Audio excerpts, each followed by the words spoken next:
almost every family has got a person struggling with an addiction. And when we're talking about addiction, we cannot just relate or limit it to substance abuse. One shocking statistic is that, the number one addiction in Zambia is not drugs, it's not alcohol. The number one addiction in Zambia among young people is pornography, sex, and masturbation. Welcome to Reclamation, the podcast where conversations meet practical insights, guiding you through the maze of behavioral science to empower better public health outcomes. With a passion for bridging the gap between medicine, psychology, and sociology, Tabo brings a unique perspective to every episode. Get ready to reclaim your understanding of health and behavior. This is Reclamation. Welcome to another episode of Reclamation podcast. In today's episode, we're going to have a conversation with a very knowledgeable and inspiring individual. He's an addiction recovery coach, he's a substance abuse activist, and he's a public health specialist as well. This is Daniel Mbazima. Welcome to Reclamation, Daniel. Thank you so much for making the time. I know how busy you are and how many hats you wear. So, thank you so very much. I'm glad to be here. Yeah, so I've been trying to reach out to him for such a long time and he's been so busy. He's doing so much amazing work that he's going to be sharing with us. And I just want to start by finding out why he does what he does. The addiction recovery coach, substance abuse. Where did that come from? So it's mainly out of lived experience. Yeah. I struggled with drugs and alcohol for a very long time, 12 years actually. During that time, I got expelled from 2 medical universities. Wow. I got arrested a couple of times. I was admitted to China 16 times. And to some extent, it was almost suicidal. So as I am right now, I'm 6 years sober. Wow. That's 6 years drug-free, 6 years alcohol-free. Congratulations. Yeah, and I have dedicated my life to helping people struggling with substance abuse. So that's where everything's coming from. So it's lived experience, passion, and yeah, pretty much anything that has to do with substance abuse, especially in Zambia, as well as mental health, that's something that I'm very, very passionate about. Wow, yeah. Okay. So you mentioned you've been there 16 times. Were you actually, is that an estimate or you're actually keeping count? The last time I checked, it was 16 times. And there were times when it wasn't counted. So it was a long time. It could be maybe 20 plus. Mm-hmm. Yeah. Was this 16 times over a certain period of time? Like over what? Spanning of how many? In 1 year, in 5 years? So for 4.5 years, that's the latter part of the years that I spent in addiction, I spent time in 3 places. It was either China jail or Chibolia. Yeah. So it was during that period. Yeah. The last 4.5 years of my time in addiction. Wow. That's a really long time. And that just shows how much addiction really rips a part of your time and your life as well. Yeah. So I'm wondering, you were at Chibolia. Was that because of your addiction? What was the connection there? Okay, so mainly just to take you back to how it started. Like I said, I've been expelled from 2 medical universities. I was studying abroad. Yeah, okay. I was studying medicine. I went there and I began experimenting with alcohol. But something happened that I did not understand then. There are actually 3 types of people that drink. We have the first classes of people that can drink socially. And then we have the second classes of people who drink because of lack of opportunities, lack of financial support, lack of education or skill. So they drink mainly out of frustration to pass time. But if you take such a person and then you give them an opportunity, they would instantly change. Yeah. But I fell under the third class known as an alcoholic. So for an alcoholic, it means you cannot control your intake of alcohol in any way. You absolutely lose control. So for an alcoholic, it means when they drink, most of their finances go there. Their relationships get affected because of drinking. They cannot work. They cannot handle business. They cannot go to school. There's a blacking out, the fights, the argumentativeness and, just resorting to inferior environments and inferior companionships, loss of opportunities. That was me then. So I felt alcohol was not doing it for me. That's when I got introduced to heroin and cocaine. And, when you're in addiction, I'm not the type of guy that will come and then go like, it was bad. In the beginning, it was good because quite frankly, there's no there's nothing that will give you the feeling that, cocaine or heroin gives you. Yes, so I ended up getting hooked to that, but as time went on, got expelled the first time, went back, was given another opportunity, got expelled the second time. When I came back after 7 years, I was in a position where I was now looking at my friends and people I had left back home, even my young ones, people graduated, people started buying cars, building houses, getting married. Life is moving on. Yeah, starting families. And that was very depressive for me because I just became an addict, like full-blown addict. So I was depressed. So we had the addiction, then we added the depression. And that's what made me, resort into, or rather increase my use or my dosage.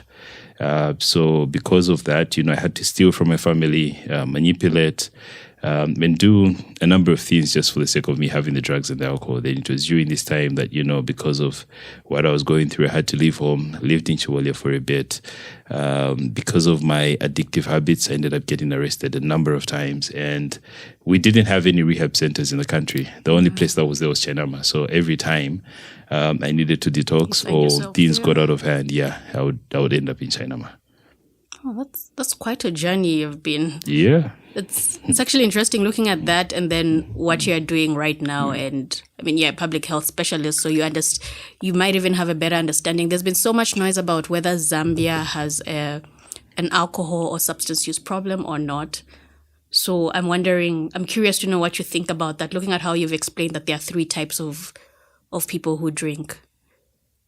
Generally in Zambia, what do you think about people who say that? Is it something we should worry about? Is it a concern? Or are we all falling under the type A, which is social drinkers? It is a growing concern because right now as we speak, almost every family has got a person struggling with an addiction. And when we're talking about addiction, we cannot just relate or limit it to substance abuse. One shocking statistic is that, the number one addiction in Zambia is not drugs, it's not alcohol. The number one addiction in Zambia among young people is pornography, sex, and masturbation. And then after that, we have social media. And food is also on the increase. So we are facing an increase in the number of people struggling with addiction. But when it comes to substance abuse, it's very evident. Every family has got that one child, that one brother, that one sister, that one uncle, father, mother that is struggling with an addiction. We like to, especially under alcohol, we like to believe that we fall under social drinkers, but the truth is it's the opposite. I mean, not long ago, our women were voted top in the whole country. And right now, accessibility to substances it's off the roof. Easy. Yeah, it's really, really very easy and very cheap. Yeah. In the whole, yeah. I think in Africa, our substances must be close to the cheapest. Seriously? Yeah. You can get heroin at 10 kwacha. Yeah, that's how it is. I had no idea it was that low. Yeah, you can get cocaine from 50 to 100 kwacha. That's for rocks. So is the demand that high? Why is it cheaper? Why do you think it's cheaper in Zambia? Is it porous borders? You can simply just walk in and out of our borders, and it's very, very accessible. Porous borders. We don't have strict laws. We don't have strong interventions as far as addiction is concerned. We've pretty much focused on other things. Our laws and policies on mental health are very low. So, yeah.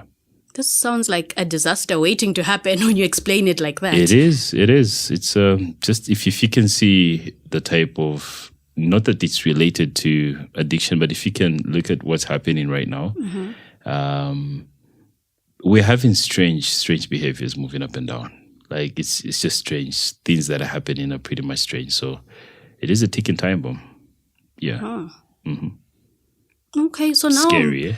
Very, very scary. So now I'm wondering, how do you determine where you fall? Since a lot of people would automatically think we regard ourselves higher than we actually are. So you think you are a type A. Yeah. So what makes the difference between an A, B, C? How would somebody roughly? I know you'd probably need to get proper assessment and but roughly, how would you know to say, okay, I am this type?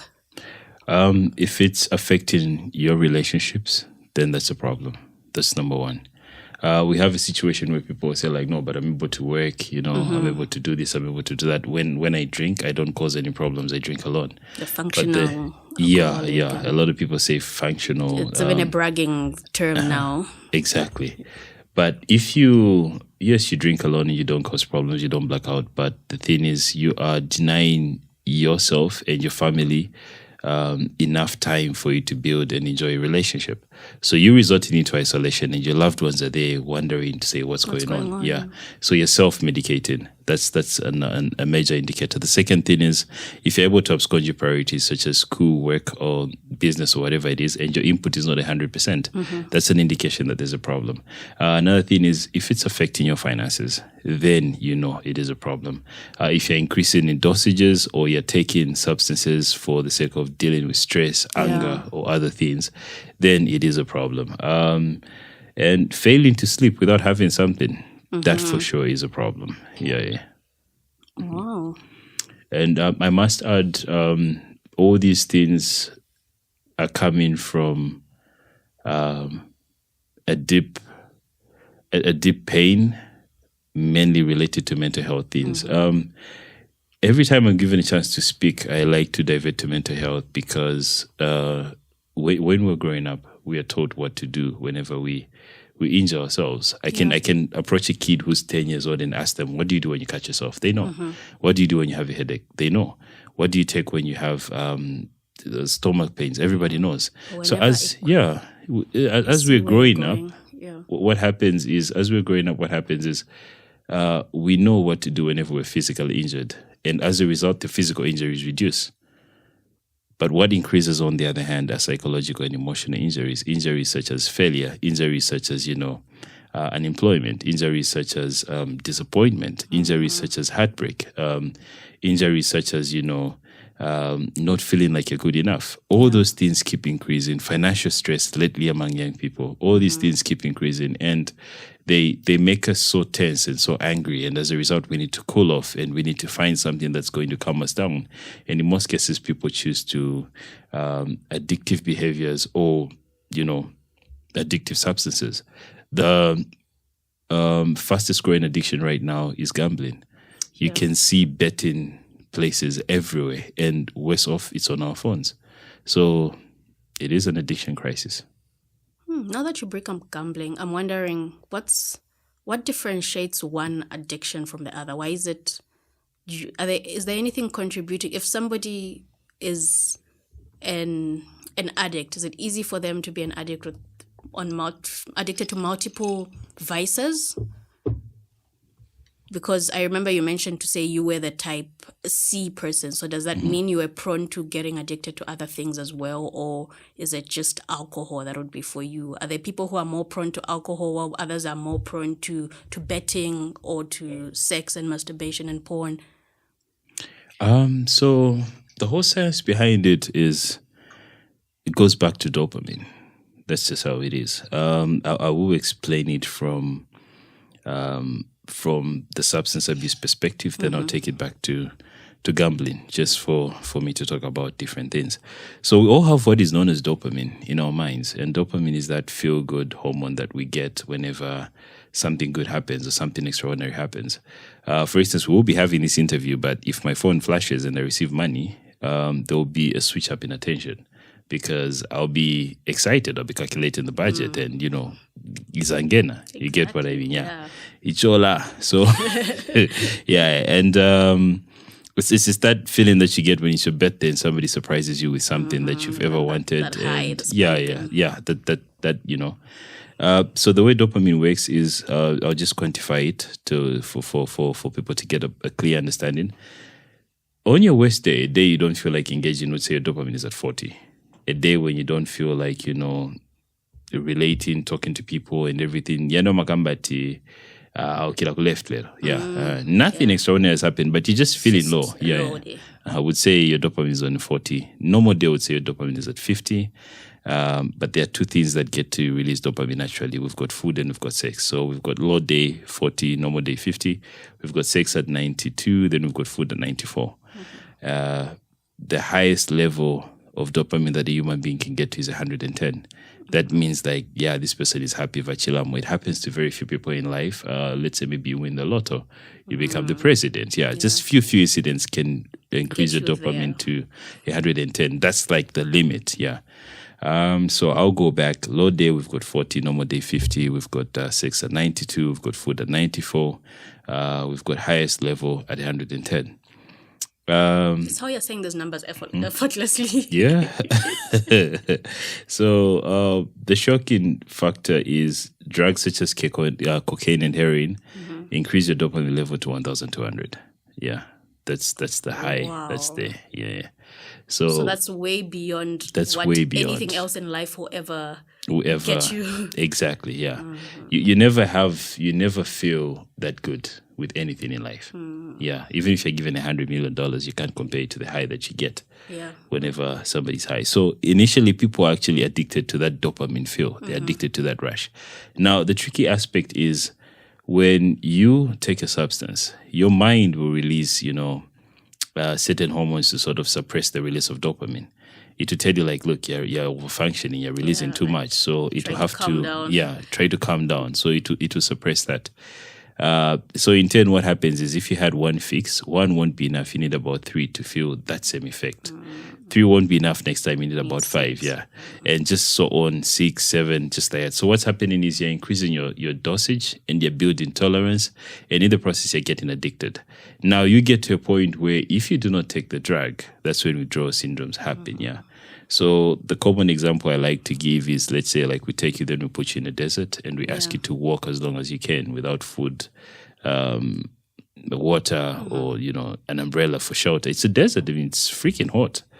And after you walk, maybe you've done like a day and you've exhausted all your energy. We put you in a room like this, and then we put a glass of cold water in front of you.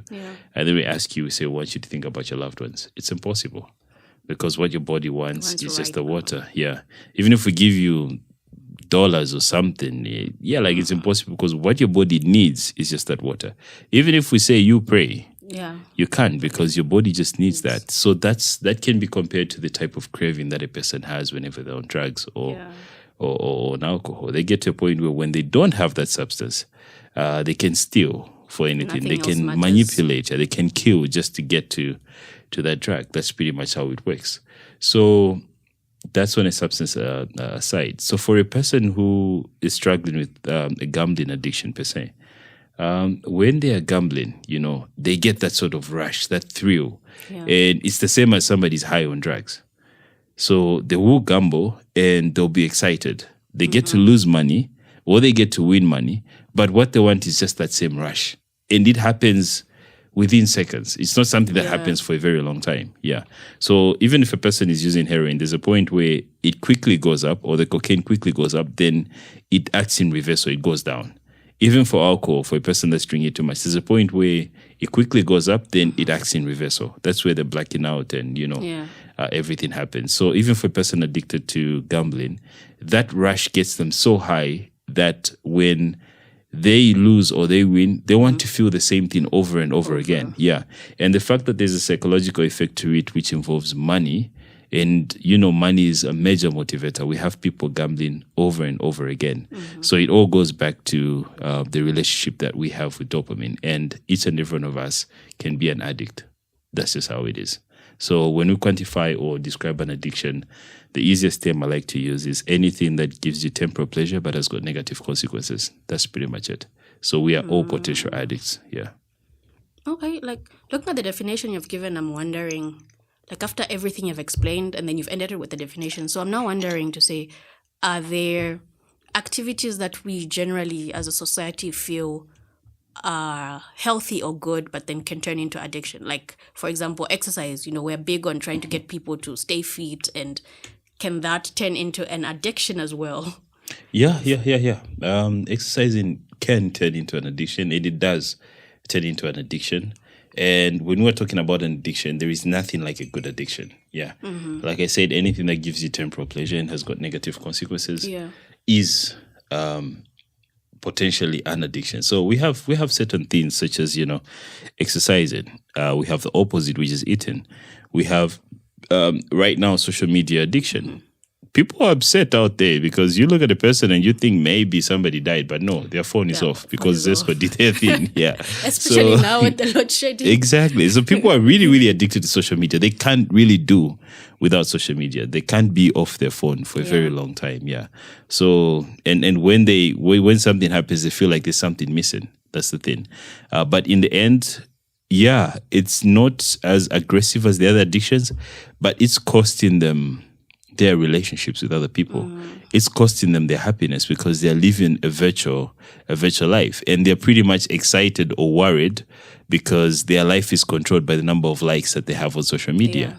Yeah, it's affecting them to the point that they cannot concentrate on something, and it's affecting their productivity and their average because they are mainly addicted to their phones. So it has all these side effects that are there. The repercussions are just not tangible as compared to actual substance when we're talking about drugs and alcohol. Yeah. The only difference with substance abuse is it's a disease. Yeah. It is a disease. No wonder it's classified as a substance abuse disorder. Yeah. So it is a disease. And it's a messed up, it's a very unique disease actually. If somebody's got a flu, we can see that, they have a flu. They can feel it that, they have a flu. And a disease is anything that gives you symptoms.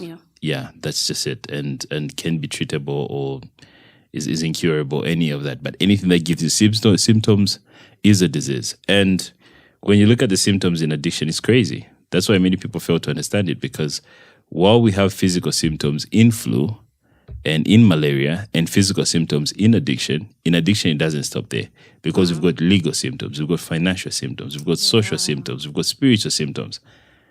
So it's different. No wonder there's no cure, because everybody's just trying to figure out what can be done. Wow. Yeah.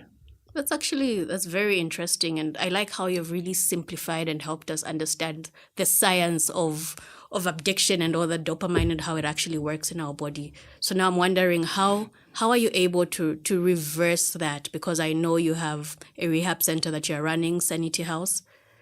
So what strategies do you use? Because if your body has already gotten used to chasing after that 1,000, the example you gave of the quantifying the level, how do you get back and rewire it? Is there actually hope? Do you just reduce it, or can you actually get it back to normal completely? Okay, so for people that abuse opioids, we have an extensive detox approach to them. There is treatment that's involved in giving people drugs that sort of takes everything to a certain normal extent. Yeah, so remember when we're talking about an addiction, what happens is the chemical composition in the brain changes. So that's where you start from when it comes to the physical aspect. And we start changing and sort of normalizing the dopamine. And the detox also helps get rid of things that will be craving for the drugs in the body. And it helps a person go through their normal day without having to get high or having to use. So the detox is the first aspect. But as a country, this is where we've gone wrong, because we've mainly relied on medication. So detox only helps with the physical aspect. If a person still has the mentality of an addict, they still feel like they're an addict. So pretty much the root cause. Because yes. From what I'm getting is like most addicts are trying to run away from some mental or emotional thing. Yeah. No wonder the most important question is not, do you know what's going to happen to you when you continue using? We know addiction takes you in three places. That's jail, rehabilitation, or the mortuary. Yeah. Or, hospitals. But that shouldn't be the question. The question of, do you know what's going to happen to you, is not really important. The question is, why are you using? Yeah. What is causing you to use? Why the pain? And it goes back to finding out the root cause of why a person is using. Most people that use drugs in Zambia, it's as a result of abandonment issues. That's the thing. So you have parents who are there, but they're not there because everybody's pretty much busy. So people don't really know how to parent and raise kids as it is in Zambia. That's a very interesting thing you brought up, because I think when we talk about abandonment or think about it, we're thinking about parents who are not actually physically present, but we forget that there's the emotional part of actually being a parent that leads to that. Yeah. I'll give you an example. In Zambia, people only raise kids from grade 1 to grade 7. That's how it is. Yeah. from grade 1 to grade 7, you know what your child is going to wear. You know the food that you know the friends that they're playing with. You know their favorite color. You know their toothbrush. You pretty much know everything about them. Grade 7, they make the decision, and that decision is dependent on where they're going to go, depending on how they pass. So from grade 8 to grade 9, the curfew changes from 16 to 18. Yeah. Grade 10 to grade 12, parents are aging, so you're only spending at most about an hour with your children because you're coming back from work, you're tired. They're coming back from school, and you pretty much don't know what's going on with them. So the people that influence them and whoever they find in university or college or whatever has a strong, powerful presence on their decision making. Yeah. So as a result, abandonment issues are actually number one. And we tend to spiritualize everything. As long as you know your memory verse, then you're good to go. But that's not how it's supposed to be. Yeah. So besides abandonment issues, we've got trauma issues.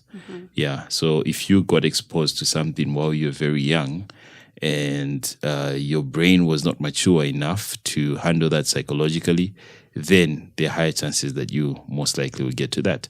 And trauma comes in many forms. And the most common one is abuse that happens in the home. Yeah. So those are some of the things. Then we've got peer pressure. And then we've got curiosity, where people just want to try out different things. So we have quite a number of causes. And if those are not addressed, then there is a problem. So remember, I talked about detox first, which helps physically. Then we go to the counseling, the therapy that involves and helps a person mentally. And then there is a spiritual aspect to it as well. Yeah. Okay. So I like how you've brought up the aspect of abandonment and childhood traumas and them showing up through addiction. So I'm wondering, a lot of parents or a lot of people in the older generations have this theory or opinion that issues to do with addiction, issues to do with drug and substance use have been on the rise in the past with our generation. Is that, do you think there's some accuracy to that? Because they even throw around words about how this generation is not as resilient as the past generation. Times are changing. Times are changing. I was having a conversation with somebody, and with 360 back then, you could buy a car. Now you're buying a bag of Millimil. You get what I mean? So the pressure is too much. This generation is going through a lot of unemployment. And even when people find employment, it's not enough to cover their needs. Yeah, you need 3 or 4 employments. Exactly, yeah. There's an increase in divorce, and failed relationships. There's an increase in suicide. So there is so much exposure to social media. The world is moving fast. So there are many, many triggers, many, many psychological injuries that are taking place. And we're a lot. This is not like the 1980s when people were few and opportunities were many. So we're a lot. So as a result, stress levels are off the roof. And it's just the timing in itself. Every time comes with its own challenges. And unfortunately, this is a time where we're having a mental health crisis. So as a result, we're prone to see all these things that are happening. Yeah, that's actually, so from what I'm getting, it's even as we are developing and being more innovative and having tech and all this globalization, we're having so much good that has happened over the past 20, 30 years, but that good also comes with some bad, and I think we don't actually see it that way. Yeah. So like I said earlier, we know what to do whenever we are physically down or physically sick, but ask a person, what do you do when you're going through failure? What do you do when you lose a loved one? What do you do when your heart is broken? What do you do when you feel like you're not good enough? People don't know. Yeah. So despite scientifically proven methods that are there and exist, people still don't know. So what do you think can be done about that? How do we get people to know, like, we are now the parents of the next generation? How do we get ourselves and also the generation we'll be raising to actually know? Sensitization as well as more information on mental health, because as it stands, there's a lot of stigma against mental health related problems and a lot of ignorance when it comes to mental health in itself.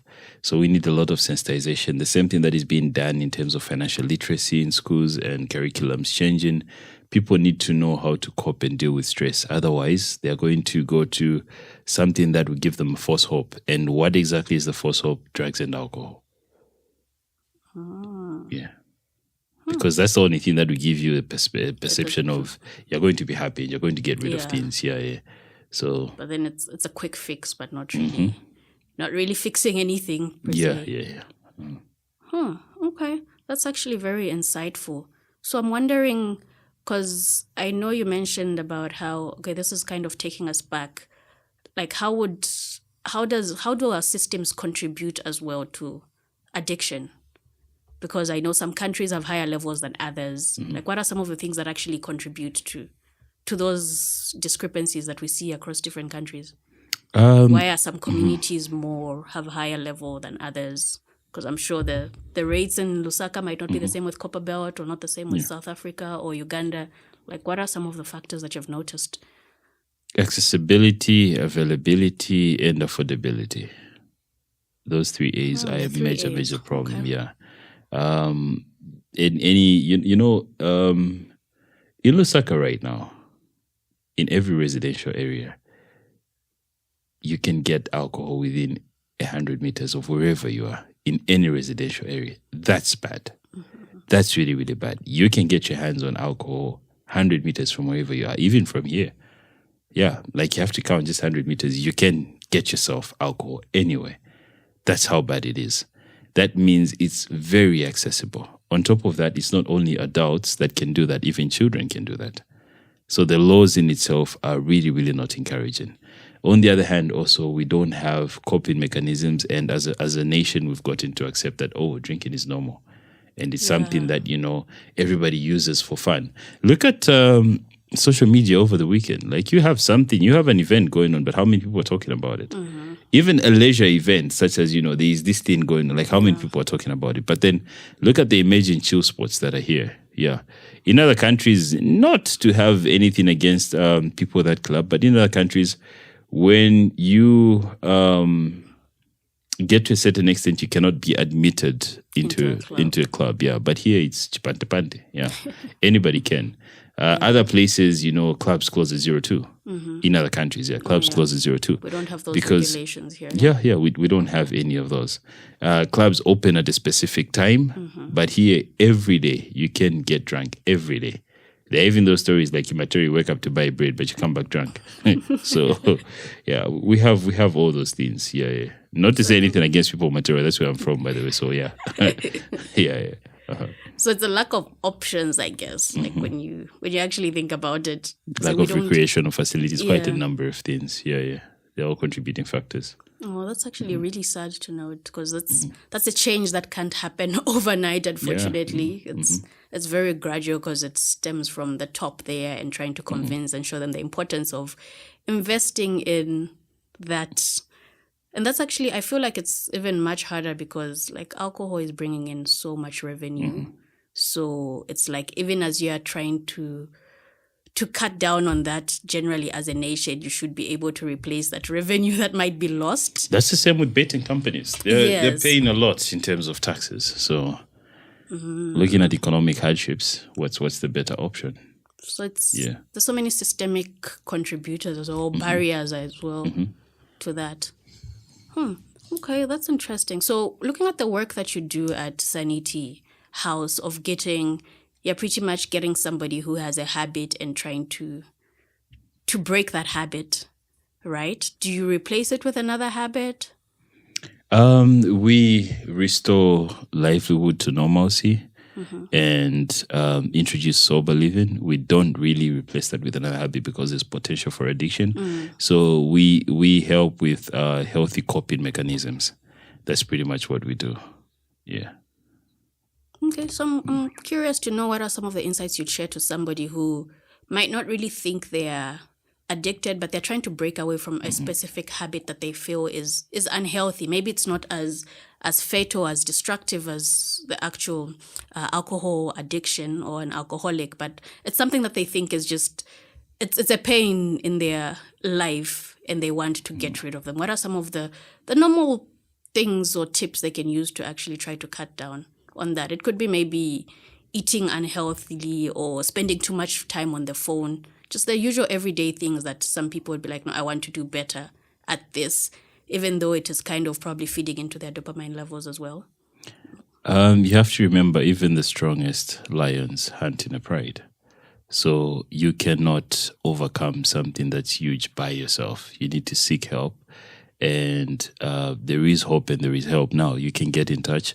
I deal with all sorts of addiction, like I said, from masturbation, pornography, this and that, food, gambling, this and that. And it's all from a professional aspect. Mm-hmm. And there are many others that are offering help now. Yeah. So you can seek help and you'll be able to get rid of your problem. We've seen an increase in support groups as well, even online. There are many communities online, and nobody's going to know about your identity, but you sure can get rid of what you're struggling with. On a spiritual aspect, they tend to say the devil uses your biggest secret to bring you down. So that thing that you're not talking about is causing major problems. It's causing sleepless nights. It's causing a lot of regrets. It's affecting your relationships. It's affecting your productivity. And in as much as you may look at it and say, oh, I enjoy this thing, but it's got negative consequences, you may have to get to a point where you realize to say the damage is far way greater than, the short-lived happiness. So you can seek help. And also, look at your record. It's as simple as that. Just look at the record. Look at how much impact that thing that you're struggling with is affecting you. Yeah. Just pretty much look at the record. Like, is this good for me or is this bad for me? What does my record say? And once you come to that sincere conclusion, only then can you seek help, and that opens the doors for you to get well and relieve what you're going through. That's very, very helpful. Thank you so much for sharing. And what are you working on? What could we look out for, Daniel Mbazima, with Sanity House and the work that you're doing? Anything new that you've been up to? Anything that you're working towards? The research. We've got a lot of information on alcohol itself, but we are researching on drugs, and we are coming up with tailored interventions that are applicable in Zambia. Yeah. We are not trying to, borrow stuff from elsewhere. Like, yes, we are getting stuff, but then we are making it more Zambian now. Yeah, to offer help. We've been trying to push also for substance abuse, laws and reforms. At least there is a policy now. Mm-hmm. So we're working with various stakeholders in terms of, offering better solutions. Yeah, there will be a big announcement coming soon. So, yeah. It's not yet confirmed, so I won't say anything. We thought we'd be the first ones to know about it. But sure. Anyway, thank you so much. So how can people find you if they want to have more conversations on this, want to understand addiction and recovery better, or want your services or to be helped out? How do people find you? You can follow our page on Facebook. It's called Sanity House Rehabilitation Center, and we'll get back to you as quickly as possible. Yeah, and if you want to have a one-on-one or speak to me directly, my name on Facebook is Daniel C. Mbazima. So just type in Daniel C, then it will come through Daniel C. Mbazima. That's my name on Facebook. My personal phone number is 0975-849489. So I will say that again, 0975-849489. That's it.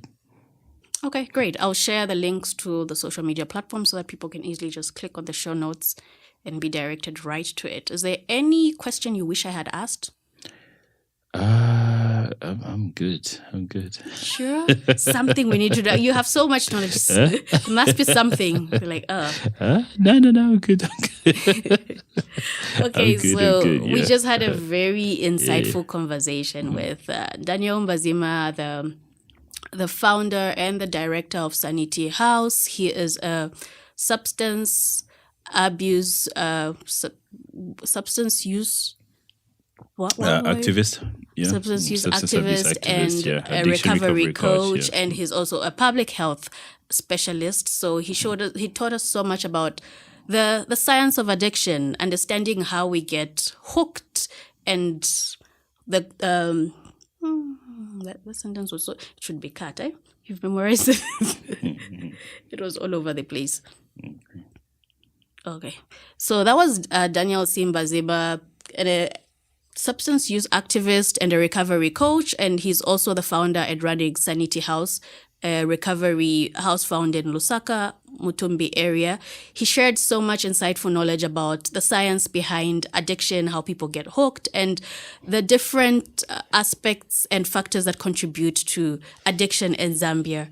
He, again, went ahead to share just how much having knowledge and being able to actually understand the root cause of what is leading to your actions is very important. Thank you so much, Daniel, for coming through. Till next time. Thank you so very much. Thank you for joining me till the very end. In the world of behavioral science, every ending is just the beginning of something new. Please remember to subscribe, leave a comment, and stay tuned for more adventures in behavioral science as we continue our journey towards a healthier, more informed decision making. Until then, stay curious, stay vigilant, stay healthy. This is Tabo Lukato Hadunka signing off from Reclamation.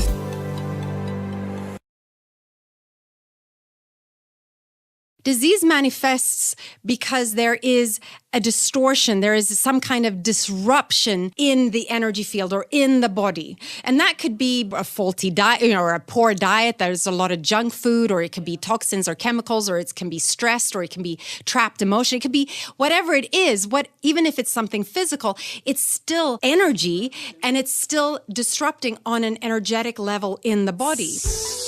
Welcome to Reclamation, the podcast where conversations meet practical insights, guiding you through the maze of behavioral science to empower better public health outcomes. With a passion for bridging the gap between medicine, psychology, and sociology, Tabo brings a unique perspective to every episode. Get ready to reclaim your understanding of health and behavior. This is Reclamation. Welcome to another episode of Reclamation Podcast. You know how we really struggle with eating and staying healthy and having balanced meals. So today I have with me an expert, I would say, nutritional expert, maybe. I don't know. She'll actually tell us what she is, but she's somebody who is so passionate about nutrition, wellness, and medicine in general. And I'm so happy to have her here. She's Kim Otobi, the founder, the director of Umoyo Natural Health. Welcome on the show. So good to finally have you. Thank you so much, Tabo. It's I'm excited to be here. It's going to be fun. Yes. So tell us, nutrition, like why nutrition? Why does that matter to you? I've always been interested in nutrition. Early on in my life, I didn't allow myself to explore it because I thought, well, that's not a proper job. So I went and did economics and management instead at university and worked as a strategy consultant. But deep down, my passion was always nutrition and health, natural health in particular. So after a while, I actually went back to university and studied nutritional medicine. And since then, I have also done so many other modalities within natural health and healing. Oh, okay. So what is nutritional medicine? Because I know a lot of us might not be aware of that. For a listener wondering, they've never heard of anyone say they're studying that. Well, nutrition is so much more than just food, and we use food for so many different things, right? Yes, a lot of people think, I just need to fill my belly, or we're using food to celebrate something, celebrate a birthday, or we use food to suppress emotions, or we use food in so many different ways. But food is actually medicine. It's like Hippocrates said, that food be thy medicine. Yeah. And we forget that it has all these healing properties as well to it. It's the foundation of a lot of our physical health. That is true, because actually a lot of our pharmacological medication that we use, the commercial one, stems from the natural, organic, correct me if I'm wrong, but the plants and things that are found in nature. Absolutely. You're absolutely correct. But nutrition is that foundation. It's providing your body with all the building blocks that it needs. Obviously, things like fats and carbohydrates and protein, the macronutrients. But in addition to that, you also have all the micronutrients, these smaller things like vitamins and minerals, antioxidants, all the phytonutrients that you find in plants and so on, that are essential for the proper functioning of the body, essential for producing hormones or chemical reactions that happen in the body. So it's the foundation. If you don't have that, it doesn't matter all these medicinal qualities, whether it's from the food or from herbs or for pharmaceuticals. There's only so much they can do if you don't have that foundation. So I'm wondering, just out of curiosity, so if we had an ideal situation where we have all the nutrients our body could get in the perfect level and perfect amounts, do you think we'd be able to avoid a lot of the diseases we see nowadays, the common ones? 100%. It's a very, very strong element to that, because a lot of the diseases that we see today are chronic illnesses. These are not infectious diseases anymore, right? Yes, like true. hypertension or diabetes. These are caused by diet and lifestyle factors. And all these chronic diseases have one thing in common, and that is inflammation.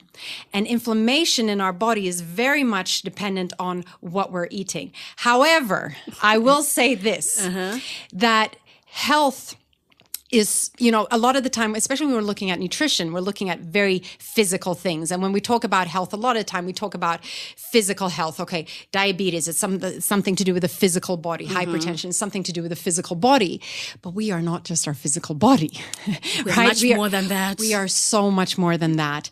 And sometimes the challenge is that we approach it purely from a physical point. Exactly. And that works because, for instance, nutrition is very powerful and we can do a lot of good there.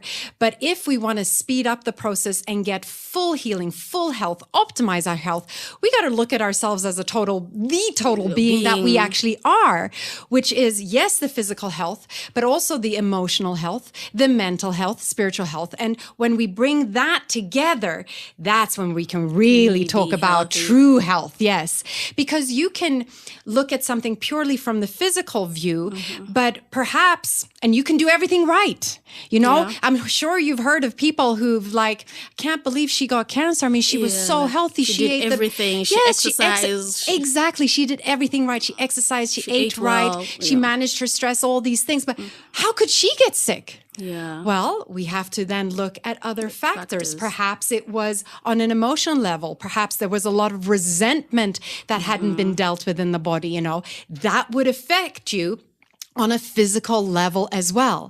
And that's why I'm saying you got to look at the totality of who we are as human beings. Wow, that's actually, I think it's a perspective a lot of us don't actually think of, and that's very insightful. Yeah, because I have a headache. My head hurts. Oh, I take a tablet for my headache. And we don't go beneath the surface. Root cause to say, okay, where is this actually stemming from? Exactly. How can I nip it in the bud before it actually... Going to the root cause, but not just the physical root cause. There may be other factors on a more mental, emotional level as well that we should consider. Okay. Yeah. So listening to your explanation, I'm wondering, would you say you're more of a holistic advocate when you look at holistic health of a person? Would you identify as that? Yes, absolutely. I recognize the importance of looking at the body in the body and the mind and emotion, spiritual aspect in its totality, because also this more and more science is showing us that quantum physics in particular, we're energy, right? Yeah. Everything is energy. This desk here, it's energy. My body, it's just energy vibrating at different frequencies. So and everything happens on an energetic level before we see it as something physical. So we can actually influence things quicker if we go to the energy part of it, and if we look at how does disease manifest, disease manifests because there is a distortion, there is some kind of disruption in the energy field or in the body, and that could be a faulty diet, or a poor diet. There's a lot of junk food, or it can be toxins or chemicals, or it can be stressed, or it can be trapped emotion. It could be whatever it is. Even if it's something physical, it's still energy, and it's still disrupting on an energetic level in the body. So let's say you have eaten a lot of junk food, or you have a toxin in your body, a chemical perhaps. Maybe it's a food additive. Now, if that is in your body, it will have its own unique energy vibration. And that then affects the optimal vibration of your body. And that will distort then perhaps the operations of certain things or organs in your body. And therefore your body will not then be able to operate optimally.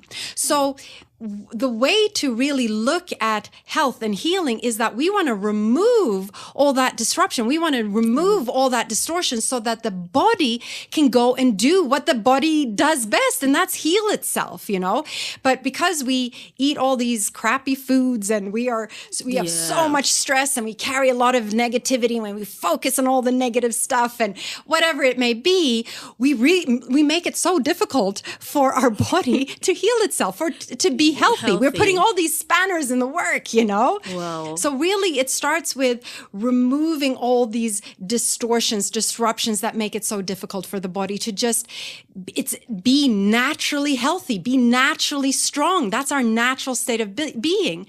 So healing and overcoming illness is really aligning ourselves back to our blueprint, which is health. Yeah, we are meant to be healthy. As somebody coming from a background of clinical medicine, I actually love your explanation right now. You have broken down pathology for me right now. And I really wish somebody had started with that the very first day of class and explained so much about how the disruption of the body function actually causes disease. Well, if you look at how does healing happen in the body, if you break your arm, we can go to the doctor and we set the arm, but who does the healing? Yeah.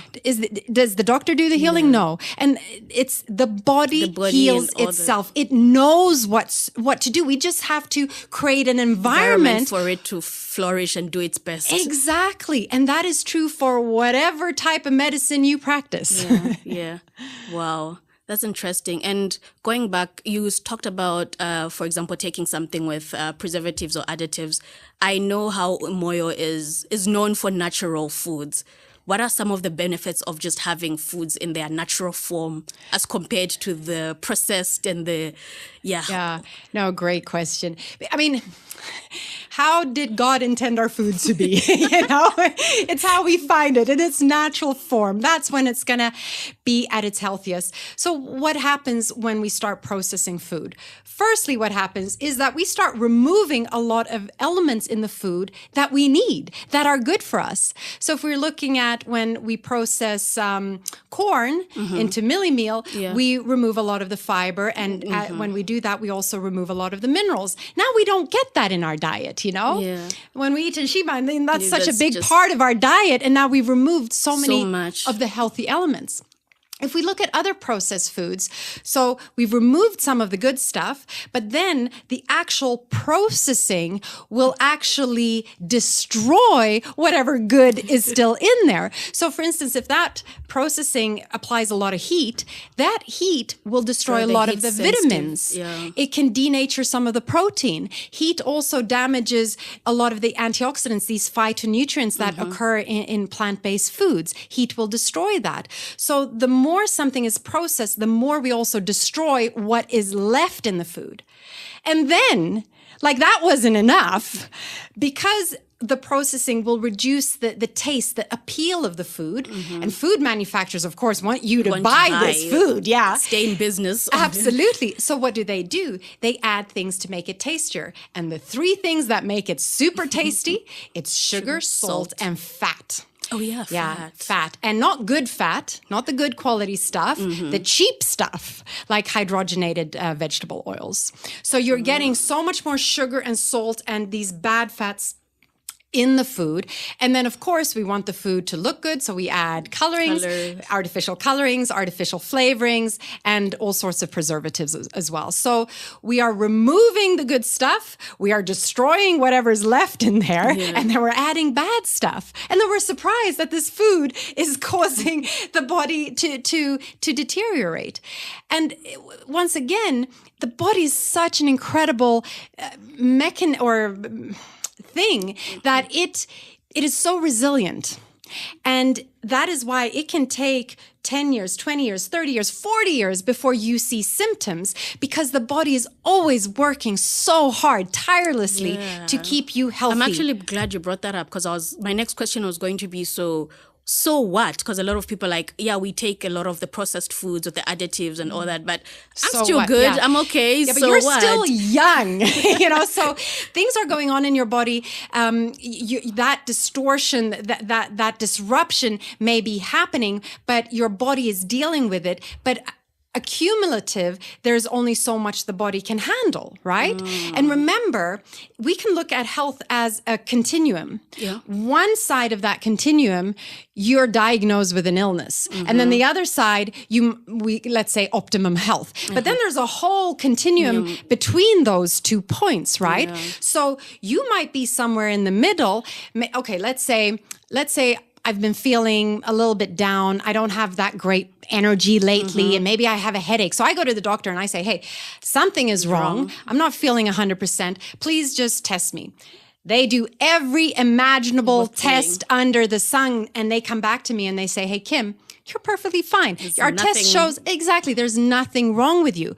But then hang on a moment, I'm still not feeling great, right? Yeah. So just because you haven't been diagnosed with a illness, a label, a disease, it's absent, doesn't mean that you're healthy.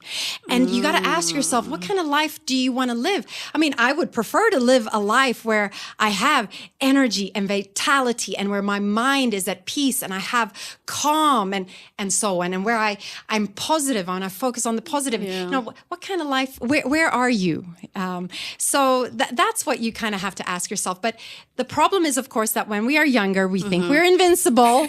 We think we're going to feel like this for our whole life. It's pretty much going to catch up with a lot of us if we do that, eh? Yes, and that's what happens. That's what tends to happen. And that's why these chronic illnesses are becoming more and more prevalent as well, because our diet is deteriorating, and we are living with much more stress in our lives. Our lifestyles are generally deteriorating. We're not exercising enough, and so on and so on. So it's actually interesting you say that, because now when I'm looking back at what I've always been taught and known, I'm looking at epidemiology and how we are generally taught to say the risk factors of some non-communicable diseases are people over the ages of 50 and 60. So that is probably a risk factor because of what you had been doing in the past. Exactly. It's not just because decades. You turned 50 suddenly. Yeah. I mean, it is. But then that is how it's made to seem when they are telling us about these risk factors of something, to say, go get checked, diabetes, hypertension, heart disease, 50, 60, start getting checked. But we're not doing a lot of preventive medicine. And it's not necessary. It's not, you don't have to get ill. You don't have to suffer from these diseases. It's completely within your control. But a lot of us don't want to accept that responsibility. We prefer to just live however we want. And then when we get sick, now suddenly it's the doctor's responsibility. I'm going to go to the doctor. He's going to give me a pill, or he's going to do some miraculous surgery or whatever. And I'm going to be cured. Yeah. We want that quick fix, and we don't take responsibility. And so a lot of it, if we want to be healthy, we have to take on that responsibility, and we have to recognize and be interested in how our choices actually affect our health, because they do. And you're making those choices every single day. And one thing I always keep saying, even in the previous episodes, is how I'm guessing a lot of our habits that we keep indulging in and fail to stop, it's because we're not actually seeing the repercussions right there and then, as you have explained with the eating healthy from the get-go. The repercussions of not doing that is something that you only manifest in the next 30, 40 years from now. So you don't really have that intrinsic motivation to keep going. Yes, in terms of disease, but you can still feel it. I don't know if you've ever experienced a very simple example would be you drink a little bit too much alcohol. Yeah. How do you feel the next day? It's going to affect you. The same could happen if you eat a little bit too much sugar. You're going to feel it. Or if you don't get enough sleep, or if you're very stressed, you'll even feel it the very next day. But when we are living like that, all the time, we forget, we don't remember how good we can actually feel. Yeah. We accept We what has adapt. become our norm. So that's another problem there, and then with a lot of the food substances, they are quite addictive, and we have just it's become habit now that we eat them. Yeah. And we then justify it. Oh, but everyone around me is eating these kind of foods. Surely it's okay for me to eat them as well. Everyone takes soft drinks. Surely, why shouldn't I be able to take a soft drink without really thinking, what is it that I'm actually consuming here? And how does it actually affect my body? Okay, that's interesting. But I'm wondering, there might be a listener who's like, okay, I hear you, Kim, but eating healthy is so much work. Because it's so much easier to get the processed foods and the day goes by and you live another day. And I'm just wondering, how would you be able to convince a person like that who strongly believes it's so hard to get the raw food, the organic food, and reap the food benefits when I hear you. Our life schedules just become so hectic. No, I hear you. And we have to also examine our beliefs around this. For whatever reason, we've been programmed to think that, no, eating healthy, that's tough. You got to suffer. Yeah. I don't want to suffer. I want to enjoy life. Let me, so let me have that cake or whatever, I had a lot of limiting beliefs around, in order to celebrate things like birthdays, I need cake. That's part of it. Where did that belief come from? We never questioned those thoughts. Exactly. But the thing is also that it's not one or the other necessarily. Generally speaking, what really matters is what you do 80% of the time. Nobody's going to be perfect. Nobody's going to have the perfect diet. Yeah, that will be probably quite challenging. But what are you doing 80% of the time? And whatever choices you have in front of you, are you making the healthier choice? It might not be the healthiest, but it's the better option. Exactly. So you always have choice in every moment. And what I find is when we start making slightly healthier choices, that helps us, that kind of builds that muscle. That helps us then make healthier choices going forward. And then you start feeling better. And then you start wanting to make healthier choices. Exactly. So for instance, for like me, I move my body a lot. I do exercise because I feel good. It's not a chore. I'm not forcing myself to do it. I want to I look forward to doing it because I know how good it makes me feel. And it has all these then knock-on effects. When I feel good physically, I want to continue that feeling. I am more likely to make good, healthy food choices. Compare that to I've been out a night and had alcohol and feeling really terrible the next day. Am I going to make very good food choices, healthy choices? Yeah. Probably not, right? So it's like that positive reinforcing spiral, but you can also get into that negative. Reinforcing spiral going the opposite direction. Oh. Okay, that's good to know. Okay, that's very good to know. So what about the people who use food as a coping? Because I think our relationship with food is different on an individual level. I know there's the whole psychology behind that. But I'm wondering, for people who have found themselves in a space where they use food as comfort. Yeah. It's very common. I've done it a lot in my life as well. I mean, this is such a common thing because it's such an easy thing. It's widely available, So it's with anything like that, the first thing is awareness. You have to have an awareness of what you're actually doing and what it is you're trying to escape from. And it's, that uncomfortable emotion. You might not even know what the emotion actually is, but there might just be an uncomfortableness there. And the thing with that is that you have to learn to sit with that uncomfortable feeling, with that uncomfortable emotion, and allow it to pass through you.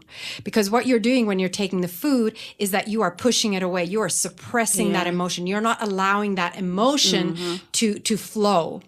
And whenever you're not allowing something to flow and you're suppressing it, that's when you run into problems. And that's when those emotions get trapped in our body as well, even on a biochemical level, not just on an energetic level, and they affect us on the physical. So what you need to learn to do is face that uncomfortableness.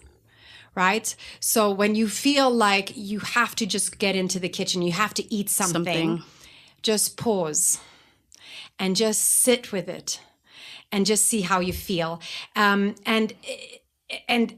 that is so powerful, because when you learn to do that, you also realize, okay, I didn't die. Yeah. It might feel like it, but I didn't die. I was able to go through this. Yeah. So it's learning to sit with those emotions.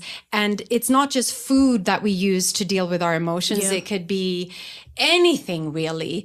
Addicted to our phones or watching trashy television or binge the watching comfort show. Netflix or alcohol or whatever it is. We have our own ways of doing it. So for anybody listening, maybe it's not food for you specifically. For me, it was sugar. It might be something else, but it's when you get that urge, it's sitting with it.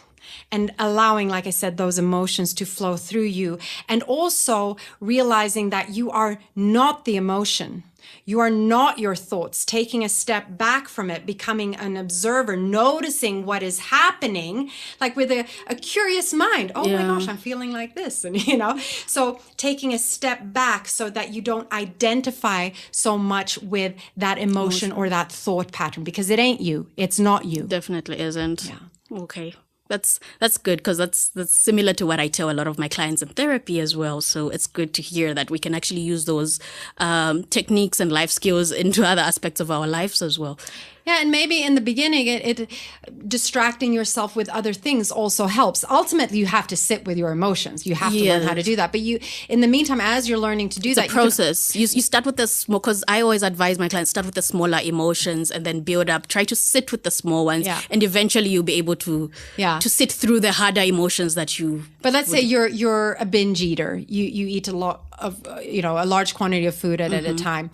Then yes, sitting with emotions, but you might not be doing that very well from day one, right? So you can also have other coping mechanisms that are more positive. So you can distract yourself, go take a cold shower, call a friend, start journaling, have a few things that you can do to distract yourself, and then perhaps also help you bring attention to what's actually going on. Because a lot of people, when they have these uncomfortable feelings and things, they don't know why or where or how it can come out of nowhere, so also bringing some attention and mindfulness to that to try and uncover it. But it all starts with awareness. Yeah, it does. Like once you know, then you can actually work towards it. So now I'm wondering, a lot of us are raising children, and sometimes the children are not in control of what they eat. We, the adults, have the knowledge and can actually work towards the knowledge to achieve the goal that we want to do when it comes to eating healthy and staying healthy. But then with children, how do you do that? Because I just noticed that you have an organization that is actually targeted on nutrition benefits for children and trying to help as many Zambian children as possible to eat healthy. Can you tell us about that? Okay, so absolutely. And I think it's such a big question, and there are kind of two aspects to it. One is like, okay, I've got children. What do I do with my children? When they want sugar, what do I do with them? So that's one aspect. But then you have the aspect of, underprivileged kids here in Zambia who just don't get quality nutrition. And it affects you on such a profound level, mentally, cognitive, your ability to reason and think and for the brain to develop properly, as well as also your physical body, how your physical body develops. I mean, stunting is a huge problem. It is. Yeah, physically and cognitively in the mind, right? And it's so important, therefore, that kids are getting the nutrition that they actually need, fundamentally need, that foundation so that the body can grow and thrive, and so that they really can fulfill their potential as they grow. So Nutrition Tandizo, it was an initiative started through Omoyo, actually, because we developed the most incredible porridge. It's off the charts when it comes to nutrition. We put 4 whole grains in there. Okay. And usually porridge here, it will have 1 grain or 2 grains. So we put soya, sorghum, millet, and maize. Oh, okay. And then because you see, each plant or each food has its own nutritional profile. So, and they're all different. So the more foods you combine, the wider that nutritional profile. And that's why we put 4 grains in there. And then we took Zambia's 2 superfoods, moringa and baobab, both super nutritious, highly nutritious, and we put that in there. And then we also, just to be sure, fortified the porridge with 17 vitamins and minerals. So in terms of nutrition, it's just such a powerhouse. So it gives you all the macro nutrients that you need, as well as all those micronutrients. So when a kid eats up a bowl of this porridge, you know that they're getting everything that they need that day nutritionally. It's not going to be enough in terms of calories for the day, but at least nutritionally, they're getting what they need. Yeah. But so we developed this porridge at Omoyo, and you can buy it in any supermarket these days. Okay. But of course, it wouldn't reach the really underprivileged. You know, some kids in some schools and perhaps orphanages as well. And that's why we started Nutrition Tandizo, a not-for-profit organization, where we deliver this porridge in 25-kilo bags to some of these organizations and institutions. And we're actively looking for people who are interested to support it and come in and help us with this initiative, perhaps through sponsorship. So if there's a organization out there who want to maybe take on a school, then we can supply this highly, highly nutritious porridge to make sure that nutritionally these kids get everything that they need. That is very important work you're doing. Very, very important. Like, thank you for doing that. Like, so much. We need that. And I hope more people are also pushed and inspired to actually do that, because I think we look at empowering children and the future generation and concentrate on the school but we don't look to say, okay, you take them to school, you're sending them to school, but then what are they taking in? And I'm sure you know yourself, if you haven't eaten or you haven't eaten proper food, if you haven't gotten yourself what you need, are you going to be able to concentrate? No. Are you going to be able to assimilate all that information that they're teaching you in school? No, you're not, you know. We in this life, we have this physical body, and we have no choice but to look after this physical body. That is the foundation. Wow, beautiful. So for someone who's wondering, how can they get the porridge? Like, if they are within the urban... just reach out to Omoyo. Reach out to Omoyo, or you can go online to nutritiontandizo.com. But reach out to Omoyo and we'll put you in touch with the right person. Wow. Thank you so much. So how, any social medias? Actually, before we get there, is there any question you wish I had asked? No, one kind of top tip for someone who might be listening and thinking, you know what, I need to sort myself out, like health-wise, is I would just say, don't try and do everything at once. Yeah. Really don't. And we get so excited. We're like, okay, this is it. Yeah, high on the motivation. Especially if it's New Year's Eve, you know? Yeah. We want to do everything. We want to change our diet. We're going to cut the alcohol. We're going to stop smoking. We're going to cut the sugar. And we're going to start exercising. And we're going to start whatever it is, you know? But when we try and do too much at once, it becomes a little bit overwhelming. And it's so much better to just focus on one thing. And the more we do that one thing, it becomes a habit. And then after a while, it just becomes who we are. Now it's just like, we're just not, I identify as a person who doesn't drink soft drinks. It's just who I am, you know? It has become part of my identity. And the thing with identity is that once something becomes part of your identity, it is very important to us to stay true to who we believe we are. So I would recommend just take one thing at a time. Identify perhaps what is the thing that maybe has the greatest negative impact in your life at the moment. Identify what that is. Is it alcohol? Yeah. Is it the sugar consumption? Is it that you're smoking? Is it perhaps that you have a lot of stress? Or is it that you have a lot of negativity around you? Yeah. Or maybe it's that you currently don't feel that you have a purpose in your life. Whatever it is, start with that. Right? Don't try and do everything at once. Don't try and be Mr. or Mrs. Perfect, you know, one step at a time. Yeah. And the thing is, once you fail and struggle while you're trying to be everything and be a superhero, the chances of you having the motivation to want to try again is just, it's harder because of your history of failure. and I'm sure I certainly have done this. Maybe, I don't know if you can relate to this, but like I'll say, okay, this is what I'm going to do. I'm going to have this incredibly healthy diet. I'm not going to eat sugar. Yeah. And then on day 2, I eat sugar. I'm like, well, I might as well give up well. now. I've failed. Yes. And that's how a lot of us keep going back. You make 2 steps forward and you're 1 step Okay, I'll back. start next Monday instead. Next Monday. Somehow I want it to be perfect. Like, okay, I'll start on the 1st of the next month. Yeah, even that. Yeah. So be kind to yourself as well. Perfection is just, it's never going to happen. So be kind. Know that there are going to be some setbacks and just take 1 step at a time. And as long as you're moving in the right direction, you're doing really, really well. Wow. Thank you so much for sharing this. I think it's a conversation a lot of people do not really have. We just, eat healthy, but we don't actually talk about the root cause of why are people eating the way they are and what are the benefits of actually eating healthy. So I'm glad you took the time to come here and share this very important message with us. And how can people find you if they're listening to this conversation, they love what they heard and they would like to connect, have a conversation, work with you? Yeah. No, and thank you for inviting me. It's been such a pleasure.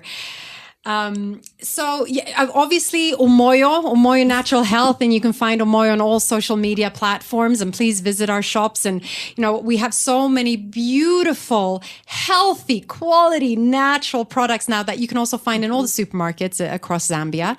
Our different drinks, baobab juice, red passion, immuno boost, our porridge we were talking about, our peanut butter and so on. And now all our herbal teas, which I'm so proud of. So obviously Umoyo, but also, I am passionate in my own right as an individual when it comes to talking about mindset and overcoming limiting beliefs and how we can really fulfill our potential. So if anyone is more interested in that kind of things, then just find me on social media, Kim Otterby.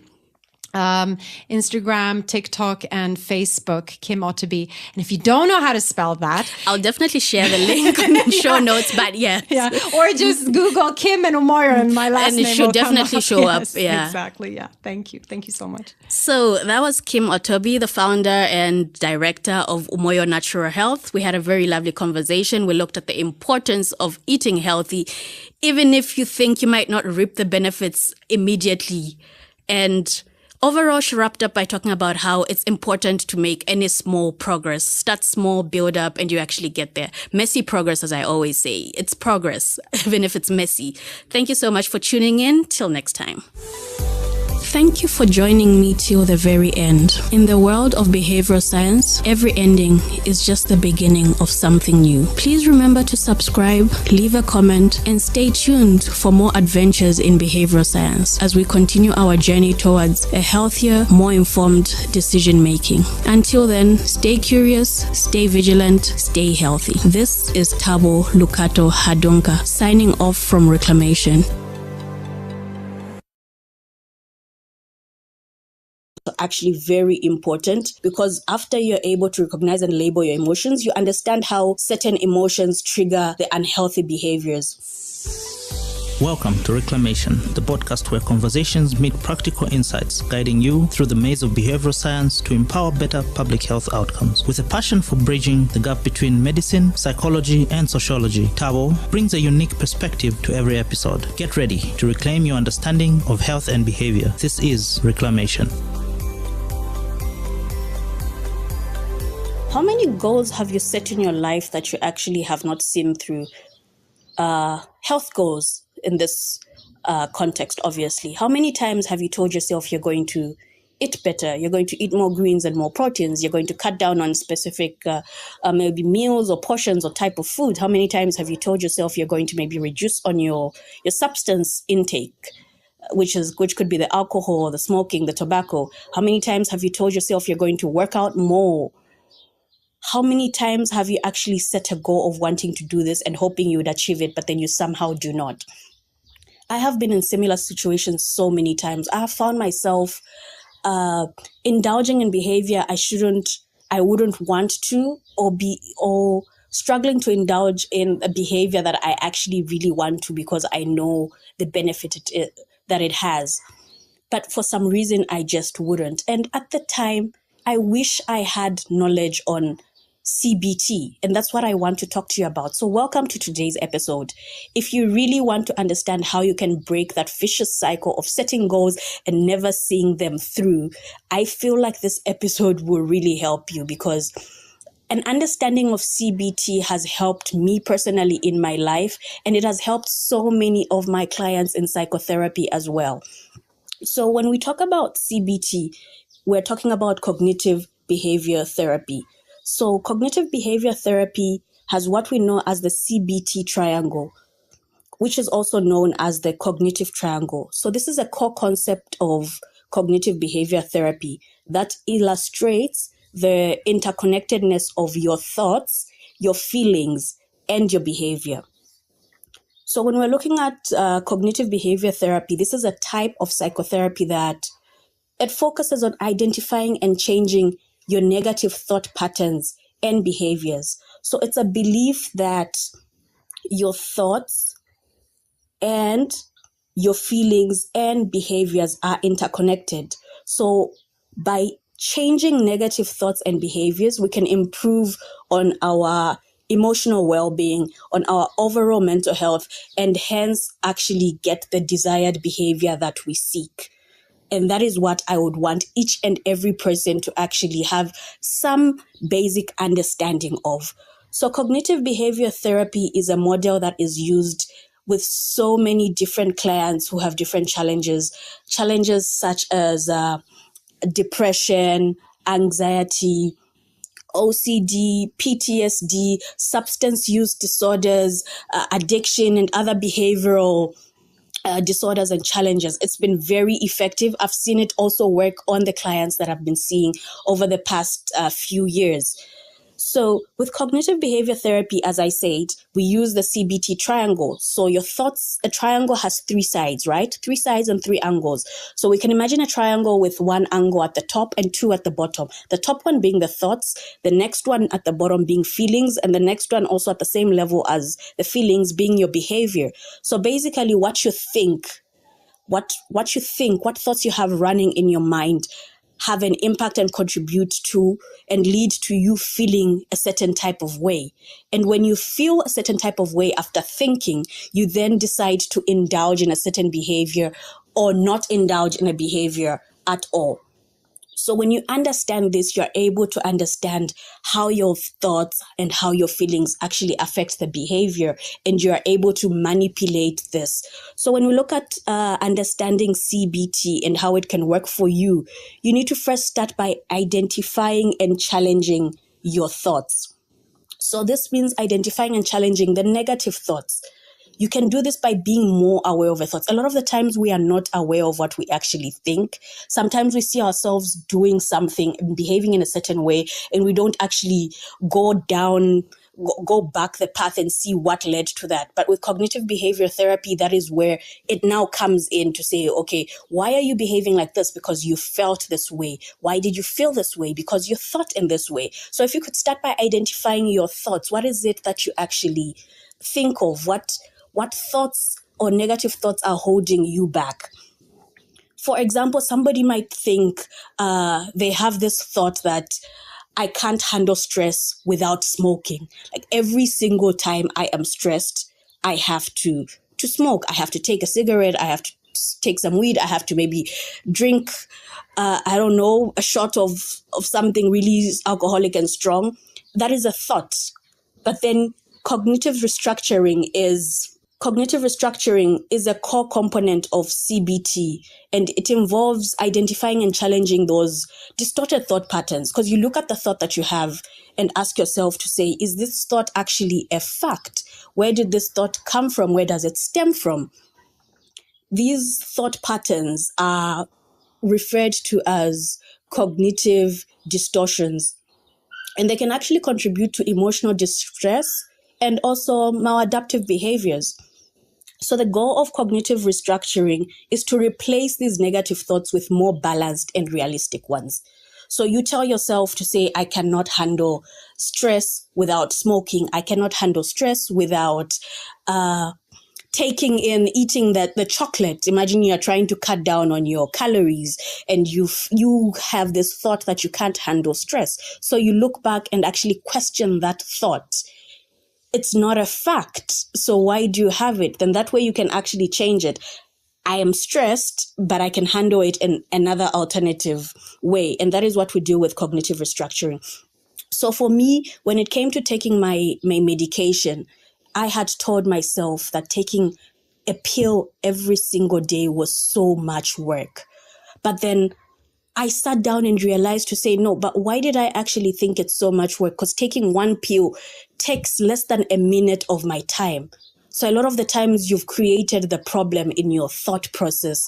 And at no point do we ever say eating food every single day is so exhausting, because we need to eat the food and we are able to do it every single time. So you just approach that thought with another more positive one.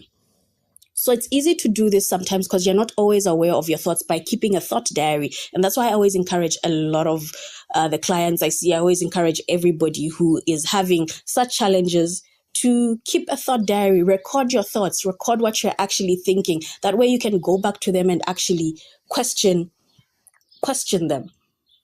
The next thing you'd need to keep in mind is being able to name the feelings and recognize and label the emotions. So in that moment after you've had that thought, how does that thought make you feel? Do you feel worthless? Do you feel stressed? Do you feel anxious? Do you feel sad? It's so much easier to deal with something if you put a label on it and know what you're actually dealing with. So how do you manage those emotions? You understand the triggers. You understand what has actually led me to feeling this way. It's because of this particular thought. What has made me feel sad? What has made me feel really angry? What has made me feel frustrated? And all the other emotions and feelings you can think of. Identify the triggers, and that way you can easily cut out the triggers if it's through a thought or if it's something that has happened that has led you to think in a certain way and that has led you to now feel what it is you are feeling. So emotional regulation is also actually very important, because after you're able to recognize and label your emotions, you understand how certain emotions trigger the unhealthy behaviors. And you're able to then develop the strategies you need to cope with these emotions in a much healthier way. Because a lot of the unhealthy habits we have, it's an attempt to cope with that trigger, that negative emotion that stemmed from a negative thought. So we have now looked at how our thoughts, which was the top of the triangle, lead to our emotions and our feelings. Now we can go and look at how the emotions and your feelings actually then lead to the behavior. So the third point would be you understanding how to modify your unhealthy behaviors. We do this through behavior activation. So behavior activation is a CBT technique that focuses on increasing engagement in positive and meaningful activities. So it's particularly effective in treating conditions such as depression, because you're not able to. A common sign of depression is you losing interest and not being able to engage in the activities you want to. So you might not be able to have the zeal to prepare the healthy meals you're used to, or to be able to work out and go to the gym the way you used to. And we use a lot of behavioral activation with people with this challenge. So it helps you break the cycle of inactivity and the negative mood. So the idea is that by engaging in activities that bring pleasure or a sense of accomplishment, individuals can improve their mood and their overall well-being. So behavioral activation is very, very key, because then you're able to understand what feelings led you to that particular behavior. You feel stressed at that point, and then you decided to walk to your closest shop and get a cigarette or get a bottle of alcohol to indulge in. And then it's very easy for you to actually realize to say, okay, there's this particular behavior that stems from this feeling. So how can I find a way of actually replacing it? So once you understand how those three, which is your thoughts, your feelings, and your behaviors are interconnected, it becomes so much easier for you to actually set goals, because then you know what is actually driving the behavior that you want to actually get rid of, or what is driving or reinforcing that particular behavior, or what is actually standing in the way of you attaining the behavior you want to. So after you understand this, it's very important to actually set realistic goals and monitor your progress. So a lot of the times we have goals that I want to, like, oh, my goal this year is just to stop smoking. My goal this year is to work out more. My goal this year is to actually make sure that I take my medication, is it for diabetes or hypertension or HIV, correctly and consistently and adhere to it. But then you don't actually set smart goals. And I think when we think of smart goals, we're always thinking of work and school and a corporate world. But then for those who might not know, smart goals are just goals that are specific, that are measurable, they are achievable, and they are relevant, and they are also time bound. So SMART literally just stands for these things. The S is for specific, M is for measurable, A is for achievable, R is for relevant, and T is for time-bound goals. So it's very important for you to be able to sit down with your goals and see if they are actually perfect goals. Are they specific? Are they measurable? Can you actually achieve them? And it's important to also start small and start with realistic goals. Because sometimes when you set a goal in which you're only going to be able to see the results 2 years from now, the motivation to actually continue is so much harder. It's so much easier for you to set a goal and say, my goal is for me to be able to just skip rope every day for the next 10 days. You know, to say ultimately what you want to do is to be able to do that every single day for the rest of your life. But start small. Because what that does to you is that if you're able to achieve the smaller goals, it gives you more motivation to actually take a step into achieving the much larger goals, because you need that drive, you need the hormones to actually get into your head and convince you that it is possible because you've achieved something. Once you achieve something, it's so much easier for you to actually want to pursue more towards that goal. So lastly, the most important thing, even as you understand and know this and appreciate the CBT triangle, look at your thoughts and your emotions and your behaviors, you need to actually seek support and accountability. It's so important to have a community. It's so important to have somebody supporting you, somebody you can be accountable to, accountability partners. And if you can, I know the barriers that exist in seeking a coach or a therapist or a personal support, whatever form or package it is that they may come in. It's not always possible, but when it is, I always encourage and urge everybody to do so, because I believe psychotherapy it's not a treatment. You know, a lot of people go for psychotherapy and will look for maybe a therapist or counselor who uses CBT modules in the hopes that they can fix them and treat them. But I am a strong believer that psychotherapy is more of a support than a treatment. I say this because you are the one who is in the driver's seat of your life, and what the person is doing is just supporting you as you drive to the destination that you're trying to get to, by helping you be more aware, by watching from the outside and seeing, opening you up to perspectives of your life, of your feelings, your emotions, your motivation that you might not have been able to actually see on yourself on your own, because you're the one in that situation. And that is what psychotherapy is. It's support. It's also providing you with the necessary tools that you might need after you've been aware of something. You've been made aware of yourself and your feelings and emotions and your actions. But what tools do you then have to actually make the change? Be it tools to actually communicate better, to make better decisions, to set your goals and prioritize them by understanding your motivators, by understanding your traumas, your insecurities, and all these other things that come into play. And that is what psychotherapy does. So I really hope more people will now see it as more of a support than an actual treatment of a condition or of a challenge. It's basically you are the one in charge, like you are the one in charge of getting to where you want to be. You are the one in charge of deciding, of rather engaging in that behavior and turning your life around to being a healthier, better version of yourself.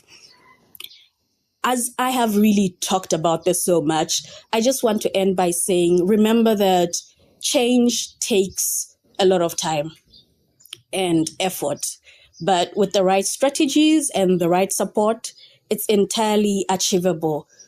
So I'm hoping this will give you something to think about. I'm hoping this will encourage you to actually reflect on your thoughts, where they stem from, what might be contributing to them, the emotions that you have towards those thoughts, how you actually feel about them, and why those thoughts are wrong or right, and the emotions, and then now looking at the behavior that you choose to do or the behavior that you're trying to cut down on. If you do need this support, you can always reach out through the show notes. There can be contacts to me, and I can also share other resources that might be necessary. I hope you have learned so much from this episode. Thank you for joining me till the very end. In the world of behavioral science, every ending is just the beginning of something new. Please remember to subscribe, leave a comment, and stay tuned for more adventures in behavioral science as we continue our journey towards a healthier, more informed decision making. Until then, stay curious, stay vigilant, stay healthy. This is Tabo Lukato Hadonka signing off from Reclamation.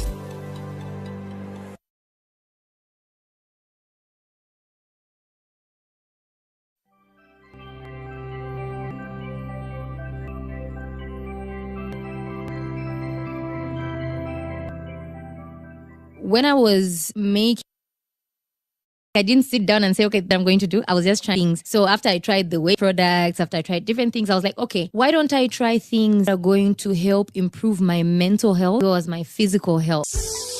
Welcome to Reclamation, the podcast where conversations meet practical insights in you through the maze of behavioral science to empower health outcomes. With a passion bridging the gap between medicine, biology, and sociology, Tabo brings a unique perspective to every episode. Get ready to reclaim your understanding of health and behavior. This is Reclamation. Welcome to another episode. This week's episode of Reclamation. I am so excited here because I have a lovely lady seated in front of me that I haven't seen in almost 2 years. Yeah, it should be 2 years, and she's amazing. She's looking awesome. I actually wish this year so that you guys could actually see her. But yes, I have Namatama Luwinda, who is a medical licensed psychiatrist. She's a weight loss coach, and she's a mental health activist. She's amongst the most, she's probably the most influential mental health activist we have in Zambia. Welcome, Namatama, welcome. Thank you, Tao. Those vibes, I'm even feeling shy. Energy. Can you match my energy? I'm failing to talk now. So yeah, thank you for taking the time to come here. I know you've been so busy. I've been reaching out for a while and you're not feeling well, but yeah, I'm glad you took the time to come here. Thank you for having me. It's a pleasure. So you've been doing so well. Your body's looking good. Thank you. Yeah, so tell us about that. Where do I start? What happened? Because the last time I saw you, you were still just as pretty, but you were slightly bigger. Yeah. Yeah, so I lost weight. Okay, so when I was bigger, I experienced a lot of body shaming. And many people think that's what motivated me to lose weight. Oh, it isn't? No. So I thought so too. Okay. No, not at all. The body shaming didn't bring anything positive to me, really. It didn't, because initially the weight gain came, I would say, due to depression. Well, that's what my psychiatrist said when I just started gaining weight in 2020. It was because of the depression. And so the body shaming just made the depression worse, which made the weight gain even worse. So my motivation for losing weight was the love that I developed for myself. Initially, I enjoyed being big, but then the more that people spoke about me being big, I started to hate being big. I can't really say I ever hated myself. Yeah. Because I still loved myself and still saw myself as beautiful, but I just didn't like being big. Okay, so allow me to cut you off first, because I know people are wondering when you say you gained weight because of depression. How? Like, what do you mean because of depression? As some of the people living with depression gain weight, they automatically gain weight. Like, how exactly did that lead to your weight gain? So there are different factors that may lead to people with depression gaining weight. Although what we see most of the time is people losing weight, right? So when you are living with depression, especially if it's clinical depression, it can have an effect on your metabolism. It can have an effect on your appetite. So it can either make you eat way less or eat way more. And in other instances, the person may not even be eating that much, but because their metabolism is so slow, they end up gaining weight from even the little that they eat. Okay, that makes sense. So what do you think happened to you? Were you eating more, or was your metabolism just messed up? I think it started with my metabolism being messed up because initially I wasn't really like a foodie like that. Yeah. But then the more depressed I became, I started stress eating. And I would like anytime that I would be sad, I would go for milkshakes. And for me, that was therapeutic. And I even used to just... It was an escape, eh? Yes. Yeah. So I didn't realize that those milkshakes were adding... Yes. So due to the weight gain, I started developing physical health complications. So I had borderline high cholesterol. I was even diagnosed with hyperthyroidism at some point. I had issues with pneumonia. I know it doesn't seem like there's a connection between pneumonia and weight gain, but then if you have more fat, right, or more body mass, your lungs have to work harder. Look at you schooling us. Oh, yes. So you have to know that, hey, she has a degree. I know, the degree is working. Show us. Yes. So your heart and your lungs have to work extra hard to produce more oxygen. So because I had COVID pneumonia at some point, like it was terrible. And so after that, I had recurrent pneumonia about 5 times within a year, you can imagine. So I had all these issues there, even some other issues that I think if I mention all of them now, We'll be here the whole day. Yes. Like, what was wrong with her? Exactly. So I decided I love myself enough to get myself healthy. So for me, it wasn't much about the way I would look, but the way that my body would feel and function. Okay. Nice. That was really nice. I had no idea. And I think a lot of us always thought it's because of what you went through on the Date My Family show and all that. But it's actually encouraging that you did it for yourself, which is very important. It's like intrinsic motivation, eh? Yes. When I tried to do it because of body shaming, it just got worse. And I would start my jogs, and in the middle of a jog, I get angry at a comment that someone passed and like, I'm jogging just to impress that person. Yeah. I've stopped, and I'll stop jogging for like 2 weeks, and then I get back. But then when I said, this is for my own good, I was on with everything. Okay. So I know we always say motivation really isn't enough to keep you going a lot of times, but would you say doing it for the right reasons helped, like the intrinsic motivation because you were the one who actually wanted it and not validation from other people? Did that help you stay consistent with the journey when you decided this is what you wanted to do now? Definitely. Because as with all things, I mean, if you choose, for example, a university program for yourself, right? No matter how hard it is, you wake up to study. But if it's your parents that chose it for you, you will not have the discipline to do it, going. to keep going.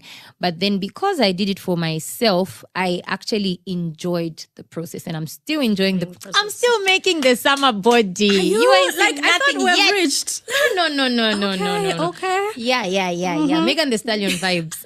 They're getting there. Wow.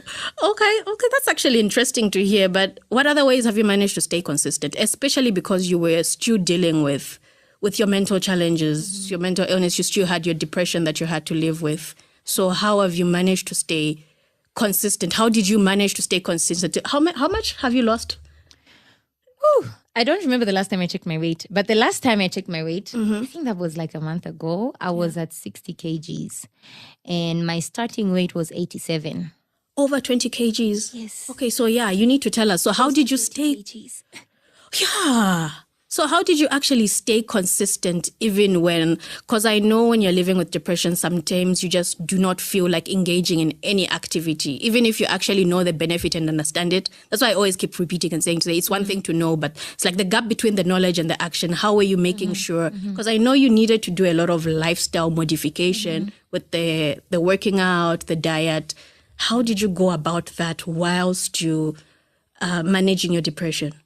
So on the aspect of health, right? The mental health aspect was also a huge factor. So when I was making my plan, it actually wasn't like I didn't sit down and say, okay, these are the things that I'm going to do. I was just trying different things. So after I tried the weight loss products, after I tried different things, I was like, okay, why don't I try things that are going to help improve my mental health as well as my physical health, Yeah. So I know that exercise is one of those things. So whenever I would feel lazy, I still have those days when I feel lazy. And I tell myself, you'll feel better after this. A jog a day keeps the depression away. Like the hardest part about anything is starting. So I always just get myself to start. And even when I skip, because I'm human, we are bound to fall short of the glory of God and ourselves anyway. So even on the days when I don't necessarily do what I'm supposed to do, I do a mini version of it. So if I was supposed to say jog for 30 minutes, I skip rope for 5 minutes so that I still feel accomplished. So it's an alternative. At least you didn't do nothing. Yes. And so my body also has registered that, okay, she's exercised, that dopamine has spiked. Yeah. And yay, hooray, Tama. Nice. And also on the aspect of food, because that's something that I've also really used to help with my weight loss and getting more fit. Because I live alone, it's easy. I just decided to get rid of everything that wasn't good for me and just started buying more of what's good for me. So I'd buy like vegetables in excess so that I'm forced to actually cook them. Vegetables. Because it's the only thing you have in the house. Yes. Okay. Then what about for us who are not living alone and you have family? How would you advise us to go about that? Because that was at least, it was helping you. But then for other people who are living around people and they are having all this carbs and fatty foods and all that, like, have you thought about that? Like, what ways would you? Yes. So my weight loss program is actually tailored to Zambian lifestyle, Zambian diet. So it comes with a meal plan that includes food like nshima, your everyday food, right? The only difference is the way the food is portioned. So if you are eating with your family, right, and you have nshima, you should just portion your food accordingly. So 50% of your plate should be filled with vegetables. So if you're eating nshima, probably you'd need to cook 2 or 3 vegetables. And then 30% protein and then 20% the carb. So the people in my group don't eat more than 1.5 lumps of nshima. But they still get full. Okay. With the veggies. Okay. You should try it. I will. Especially if it's roller meal. Roller ikutisa. Oh, yeah. I have no problem with roller, so yeah. Oh, wow. Okay. So we're not getting rid of the shima because I see a lot of diet plans whereby you cut the carbs completely and... So we don't really get rid of anything. The only thing I can say that we probably get rid of is sugar, but that's also optional. You can just reduce your sugar intake to, negligible amounts. Yeah. But we don't really get rid of anything. Carbs are also important. When you take out carbs, then you're causing imbalance to the body. And also, Zambians eat nshima almost every day, right? So if I'm to put them on a plan that excludes nshima, it's going to be you're setting them up for failure. Yes. And also, when they are done with the 6-week program, they'll go back to eating nshima and gain weight even more. So if I could just teach them how to eat what they already love. So it's also about making it sustainable for the clients and for yourself as well. Yes. Okay. So earlier you mentioned that you discovered that you turned to foods such as milkshakes and others for comfort. How are you dealing with that now? Because I'm sure there are a lot of people who are having mental health challenges and would want to achieve a certain goal, but then what is standing in between them is the vice that they found themselves in that is providing them with comfort or a coping or an escape. So like the food, because you were turning to food. For that, how did you, was it automatic? Like once you decided to say, I want to lose weight, did you stop wanting to have the milkshakes that you used to have? Like, how did that happen? How'd you go through that? What would you advise? Okay. So when I decided to improve my health, one aspect that I did not leave out was my financial health. So how that helped me was I constantly think of ways in which I can get what I want without spending money or spending minimum money. So I make my own shakes at home. That's really smart. Yeah, thank you. So I mix like different fruits and actually make my own protein shakes at home. Yes, I can even give you a quick recipe. Like Come on, give us. It's simple. So for the average Zambian, protein shakes are very expensive. They are. But what's in them is literally soya. So if you are not allergic to soya, you can get that soya porridge that they sell. The same cheap one. And then use milk and put your favorite fruits. I usually use banana as a base because it makes everything nice. I love bananas. So just mix those things. One thing that I also put in almost every shake is mawuyu. So the pulp from mawuyu, and also I boil the covers and extract that tea. So that helps to boost the immune system, and it also helps with weight loss. It also helps with suppressing your appetite and making your body warm. I think everybody needs a warm body. I have so much to say about that. Zambians' obsession with warm bodies, the women. But we will not talk about that. But makes your body warm, which is a plus, I guess. It kills viruses. Okay. What viruses? Flu. The influenza that almost took you out a few days ago. Yes, and I killed it with mawuyu. With the mawuyu. Yes, okay, that's actually good to know. Oh, okay. Yeah. Noted. We'll try that out. Yeah, like mawuyu has about 10 times as much vitamin C than oranges. Did you know that? I didn't. You do. Wow, now I do. Glad you came. I'm a mawuyu girl. Where'd you find them? The markets.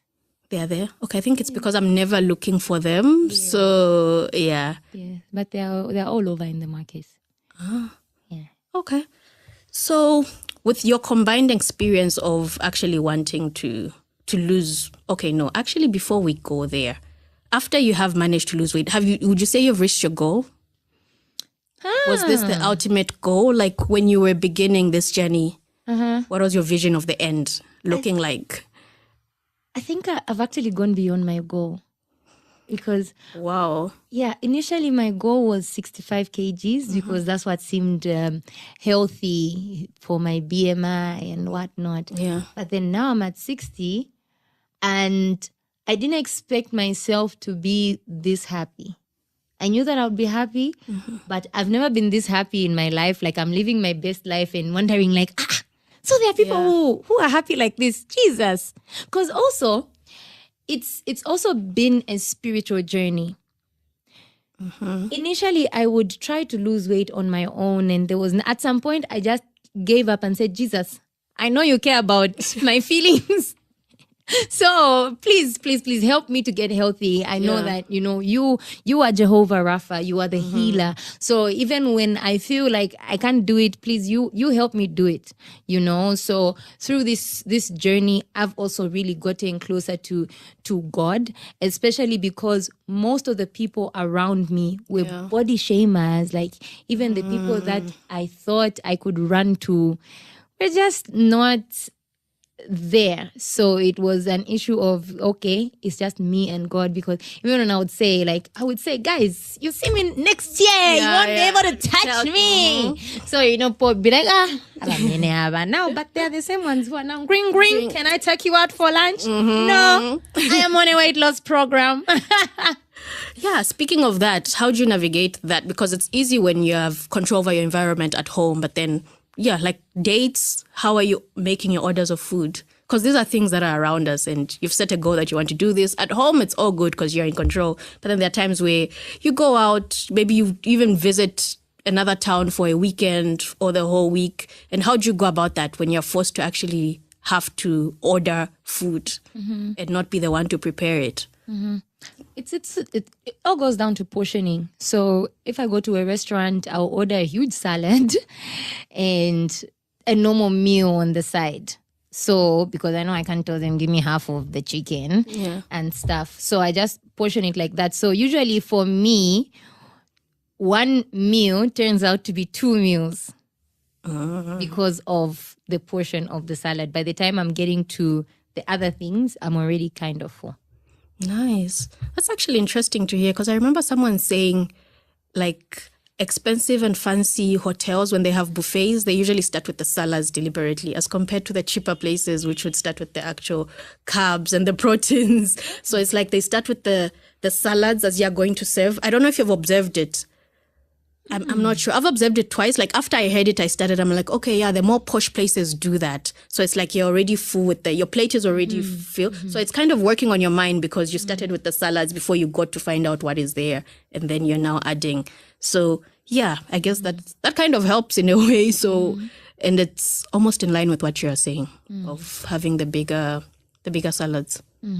I'll be more observant now. You should. Interesting. Maybe they lied to me, but it's possible. It's possible, right? Yeah. I observed it twice. I was like, oh, interesting to note. They're expensive people. They can pay the psychologists. Exactly. Yeah. Like, how do we go about? I guess it also saves money for them because salads are cheaper than, right? Yeah. Than meat. Yeah. Salads are cheaper than meat. So it's a win for them from the business point of view. I think I should open a restaurant.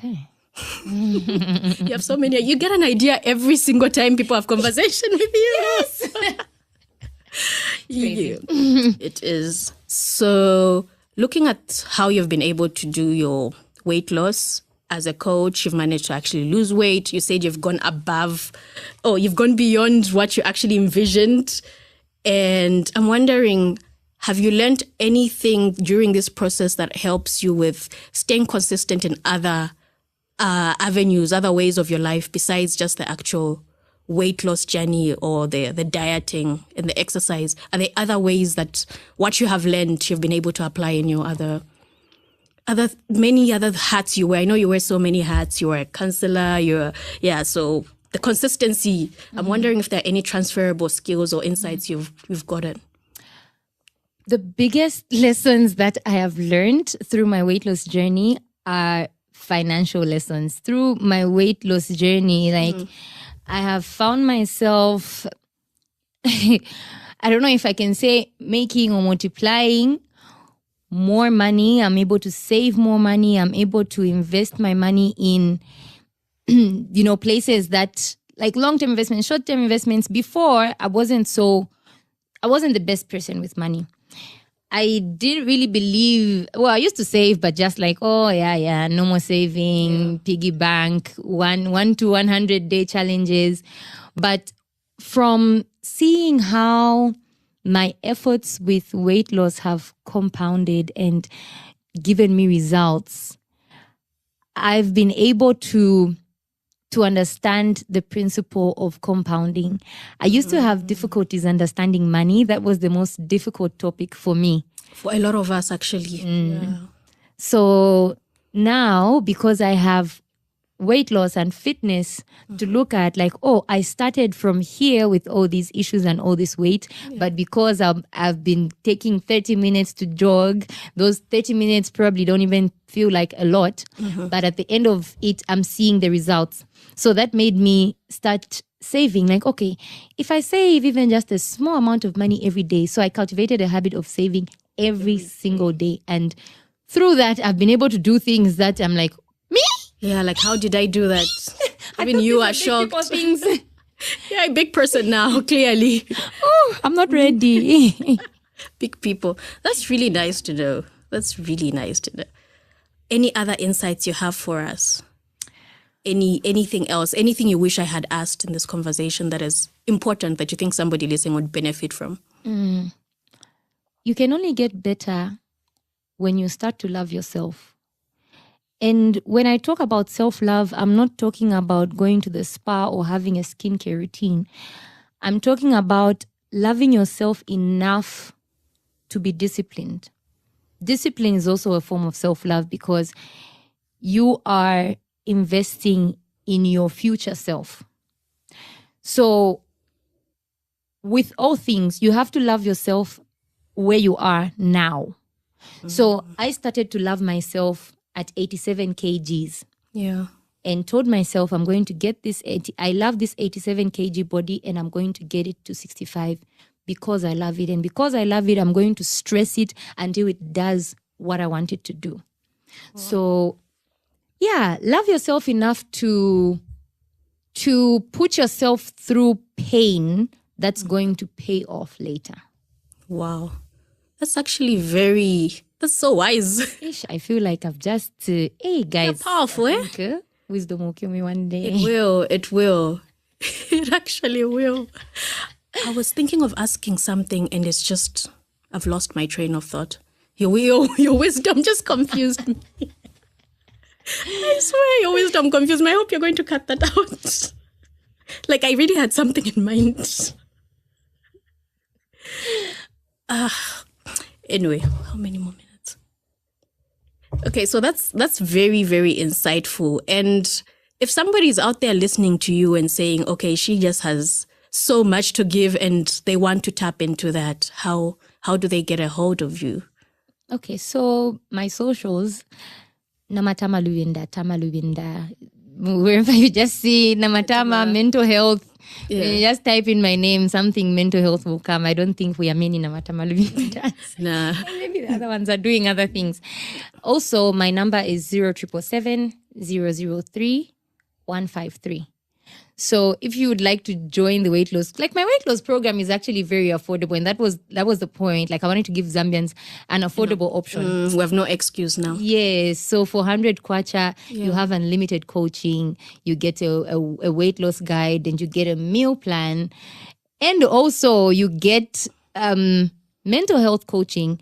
Yeah. Yes, because that is very important. Yes. So every day we do an exercise that helps to improve our mental health as well in just 100 kwacha. That really sounds like a bargain. And thank you for doing that, because I know it takes a lot to take from your time and your effort, your mental bundles to actually pour into other people. I'm so happy that you're doing this and making a change in people's lives. Thank you. Yeah. Thank you so much for having spared the time to come here. Thank you so much. I really appreciate it. So yeah, that was Namatama Luvinda. Shared so much information on how she's able to stay consistent in her weight loss journey, how she's able to portion her foods in order to achieve the goals that she actually wants to do. Her socials will be shared on the podcast description, show notes. Until next time. Bye. Bye. Thank you for joining me till the very end. In the world of behavioral science, every ending is just the beginning of something new. Please remember to subscribe, leave a comment, and stay tuned for more adventures in behavioral science as we continue our journey towards a healthier, more informed decision making. Until then, stay curious, stay vigilant, stay healthy. This is Tabo, Lukato, Hadunka, signing off from Reclamation.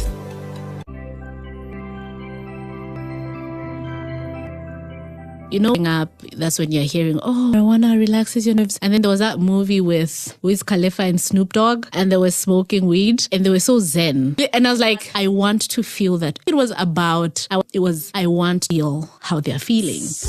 Welcome to Reclamation, a podcast where conversations meet practical insight in you through the maze of science to empower better health outcomes. With a passion for bridging the gap between medicine, psychology, sociology, Tabo brings a unique perspective episode. Get ready, claim your understanding of health and being. This is Reclamation. Hello and welcome to this week's episode of Reclamation. On today's episode, we have a special guest. Special because she's somebody so dear in my heart. She's somebody I've known for years. Like, since when did we meet? 24 years ago Yeah, now? I think it's been 24 years. So she's someone I know, someone up with, someone I've seen turn into this amazing and beautiful woman that she is. And she's gone through so much in life, so much that I'm hoping a lot of us can learn from and be inspired by her resilience and how she's overcome a lot of what life has thrown to her. She's Sisi. She's a good friend of mine. She was actually the one person who was my cheerleader when I had this idea of this podcast. So welcome to Reclamation, Sisi. Thank you so much. I am so excited to be here. Look at you, the podcast. Finally. Beautiful. Yeah. Because the I'm last so time proud I of was you. on your podcast. Yes. And you didn't even know that you do this. And I'm just so proud of what you've accomplished and what you're doing. It's really beautiful to see. Thank you. Like, you were part of the inspiration with your podcast. It's like, if Sisi can do it, I can do it too. Oh, I'm humbled. Yeah, so she's a marketing professional. She's a mental health activist. She's very passionate about human behavior. And she has a lived experience that has led to her passion and wanting to see other people do better. Can you tell us about that? Like, because I remember that when we met years later, after going some time without having been in contact, she shared her passion for mental health and a little bit about her story. So I'd like other people to understand, to say, what led to you? Why mental health? Why do you care so much about it? Okay. Hello, everybody. Cece, as you have introduced. So actually, I only recently became very vocal about it. I always did it in the background. But over the past few months, I have seen how there's a gap in the mental health space. And a lot of us are struggling with demons that we face silently. And I think that is also how I came about with Behind Closed Doors, because I wanted to talk about things that we are hiding behind closed doors. So how did mental health come about? From as early as I can remember, I think 14, I would always be overcome with this overwhelming sadness, right? And I never really understood what it was. And obviously you can't share to anyone to say, oh, I'm sad, because everybody gets sad. And then obviously I attributed it to maybe so much that had been going on in my life. I have been surrounded by a lot of loss and a lot of trauma. I think that is what kind of started all of that, right? Yeah. By the time I was 15, 16, I was having blackouts. I was not eating. I was not sleeping. All I did was just rot. Oh. And it was so bad, so much that I had to be pulled out of school because of that. And this is something I've never shared with anybody, huh? Wow. I had to be pulled out of school for a year. And I was just rotting away. And this is when I discovered marijuana. So there was somebody who was living in our area who would always give me some joints. And that is the only way I would, talk to people, smile, do all this other stuff. So, hold up. How did you get to discovering the marijuana part? Like, how did you, the first time that is, do you remember what led you to think, let me try this out? I think Did you know that it would make you feel better? Were you hoping? Did you search for some things that didn't work and marijuana was one of those you bumped into? To be honest, I think it was just around the time, as a teenager, you're trying to, you're being woke. Like, we're trying alcohol, and I wasn't really a fan of alcohol. I tried that. It didn't work out for me. I think I would throw up all the time. So I knew that, okay, I am not an alcohol person. And, when you're growing up, that's when you're hearing, oh, marijuana relaxes your nerves. And then there was that movie with Wiz Khalifa and Snoop Dogg. Yeah. And they were smoking weed. And they were so zen. It looked cool. It looked really, and I was like, want that. I want to feel that. I don't think it was about, I want to be cool. It was, I want to feel how they're feeling. Because the demons that I was fighting daily in my mind, I just wanted some silence. So when somebody had that and I had the opportunity to try it, and in fact felt how I saw it on TV, it was beautiful. And this is something I did privately. For the most part, my mom traveled a lot. Okay. So it was not easy for her to tell that something's happening with my kid is starting to do drugs or any of that, right? So I started the marijuana. Whenever I'd feel some type of way, and then now it became to a point where I'm smoking maybe 4 to 6 joints in a day. If I don't smoke, I'll not sleep. If I don't smoke, I will not eat. I will not, So you I would not turned function. dependent. Yes, I became very dependent. And then it got to a point where I don't feel anything else, just the high. And I started self-harming because I'd want to feel a different pain from what I'm struggling with. So I'd harm myself, slit my wrists, just so I could feel a bit alive. And now I started losing time because of that. I don't know if it was because of the marijuana or I really don't know, but I'd have blackouts. And so my mom sent me to the hospital to get my blood tested because maybe you have low sugar or something. Yeah. And when I got there, they tested everything was okay. And the doctor, spoke to me for a little bit, trying to understand when all this started, how I feel around just before I black out or after.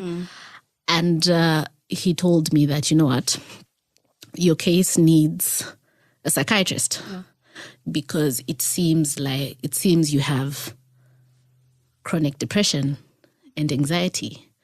So, but how he told me, and now that I think about it, I'm like, it could have broken me further because he said, if you continue down this path, you will die. And so as a teenager, as a 16-year-old, all I've heard is, I'm going to die. So that freaked you out. So I go home and I'm telling my mom, okay, so I'm going to die because I have something called anxiety and depression.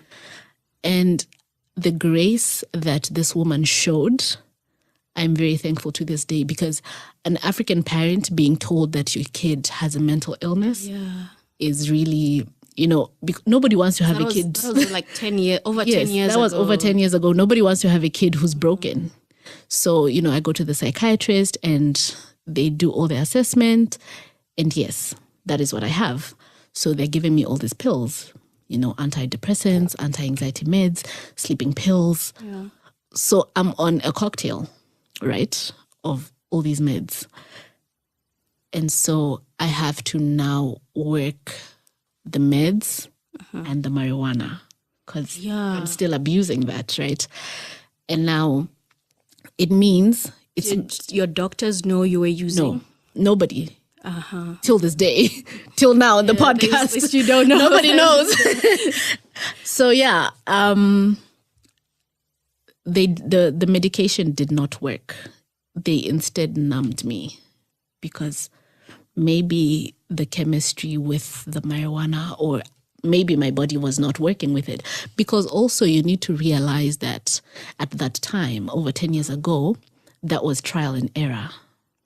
Yeah. Mental health wasn't something that, okay, It's just something we're still right now, discovering exactly. yeah. But at least where we are at now, it's much better to manage. Made progress. We've made progress in that area. But then it was really try and error. So, okay, if this didn't work, we'll try this next thing. If that didn't work, we'll try this. So I had a series of different medications on and off, you know. So But the marijuana was still there. the marijuana was So it still was constant. It was the constant. It was giving relief, would It you was say? giving relief. It was giving zen. It was giving peace. Yeah. And at some point, I thought to myself, I haven't been to school in over a year, and I have to pretend with my age mates. Yeah. I would, you know, when it's 16:30, I'd wear my uniform and come outside so that people be like, oh, she's from school. And I think also having to keep up that took a toll on me, because also I was from a very small town where if I go to a social worker, everybody's going to know that, oh, John Van's child has a mental disease. And so I stopped going there altogether. And I had now to start pretending to say I'm fine. And I had to pretend even in my home to my parents to say I'm healed. Okay. So I'm praying, you know, God is good. I'm healed. He saved me. And that just got worse. I think it's been an on and off thing from then Yeah. to now in recent time, where I'm old enough to say, you know what, I can't rely on my parents to take care of me anymore Yeah. because I'm an adult now. So I have to make the informed decision. I have to stand to say, this is not the life I want for myself anymore. So the therapist that I dreaded, I started going. And it was so bad that now in my adult years, living alone, I would just rot in my home and nobody knows. I just shut from the outside world. I don't eat. I don't bathe. I don't sleep. I just cry. And you're living like a grouch. And it took so much to say, I can't do this anymore, because then you have suicidal thoughts and now you attempt suicide. And then God is faithful. By some miracle, you survive, right? And then after that, I said to myself, I can't do this anymore. I need to be better. No one is coming to save me. I have to save myself. Yeah. And so I start the work. I see the therapist. I tried yoga. Yoga was nice, but that didn't last. I think I was lazy. I'm a very lazy person. I'm a very lazy person. And at some point I was like, I can't do this anymore. How long did you try the yoga for? I think close to 6 months, hey? Okay. But do you say during that 6 months, how was your marijuana intake? At that point, so after the attempted suicide, right, I stopped, because then I said I need to change my life. Okay. So I changed my apartment. I just changed everything. Yeah, so how exactly did you manage to stop, since it's something that you had been doing for some time? It was hard. I will not lie. It was really hard. And also having to do it in secret was also the hardest thing, because when I'm around, I mean, I've known you 24 years and you didn't know this. Yeah. So I have to be a person who doesn't smoke, but it's something that I do so much. And it started with reducing the number of times I do it in a day and trying to substitute. And then I substituted it with buying heels. Okay. I'm really obsessed with shoes. Yes, you are. I've seen your shoe rack. Makes sense. Every time I'd be sad, I'd go to the mall and get a pair of heels. And then, that high. But then also, that was getting too obsessive. I mean, you've seen my shoe rack. It's not healthy. So I needed to find something to replace the marijuana, which I replaced with the heels, to replace the heels. So I started yoga. Okay. So the yoga, it worked for a few months, but I didn't have the commitment for it. And so I relapsed again. And Relapsed to the heels or to the marijuana? I just relapsed to depression, to rotting. Yeah. So I was rotting away. I was not taking care of myself. Were you getting any help? At the time, no. Okay. And it was so bad that I just didn't see the meaning of being alive. At some point, I said a prayer to God and I said, you know what? Just take my life now. I tried it myself. It didn't work out. Yeah. Maybe if you do it, call me back, you know? And I think after that prayer, I felt how sad that was, because you shouldn't get to a place where you're praying to die, you know? Yeah. Yeah. It was at that point that I said, I need help. And I opened up to my partner at the time and I said, okay, this is something I'm struggling with. This is something that I'm dealing with. And this is something that I have been dealing with for a very long time. And I need help. And he gave me grace. We tried to go to Chainama. And, but then still I had that thing of, how are people going to see me that I was locked in a mental institution, right?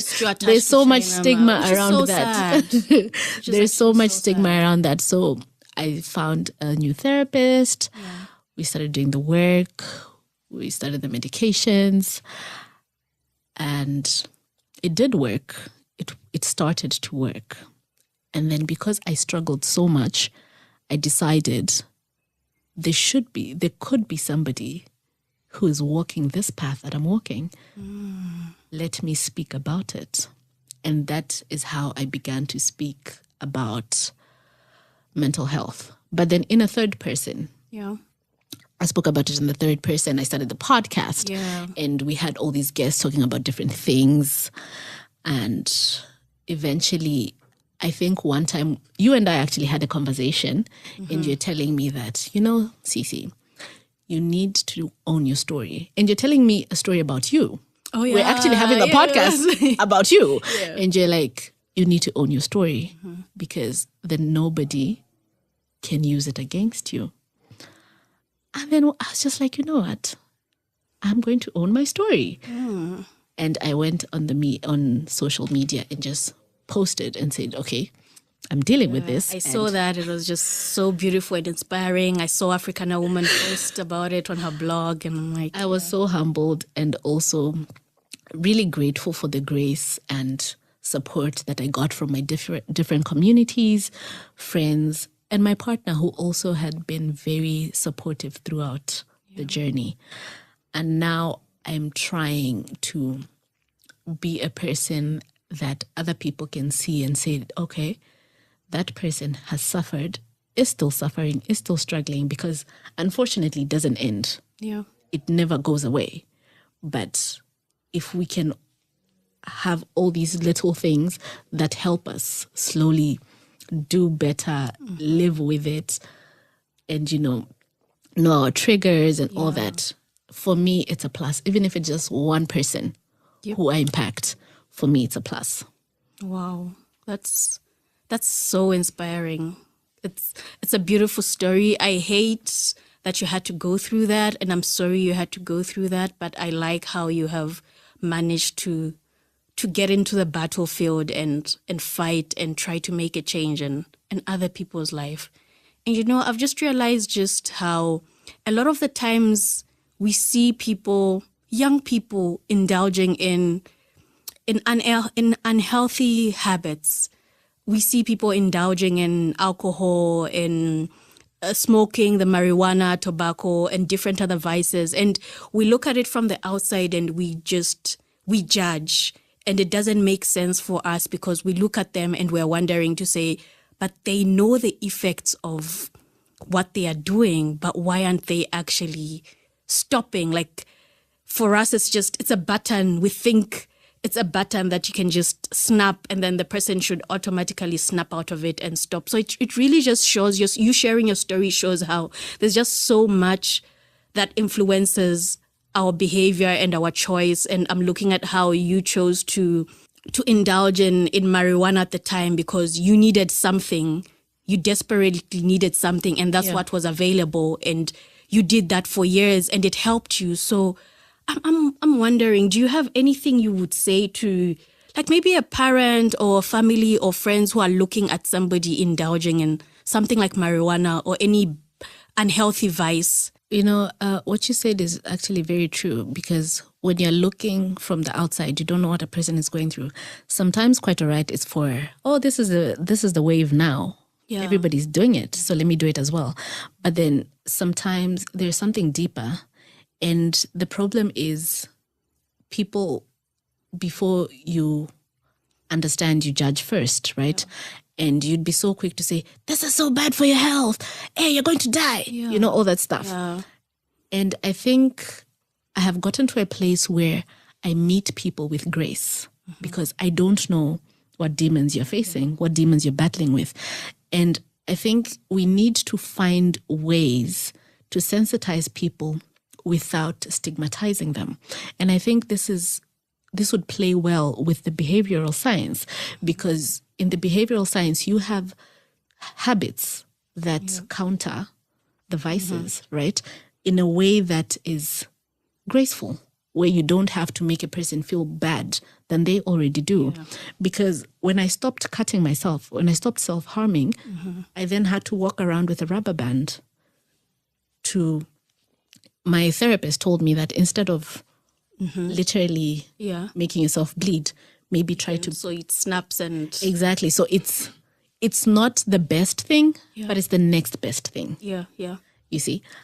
And even as they speak to me, they're not judging to say, but why are you cutting yourself?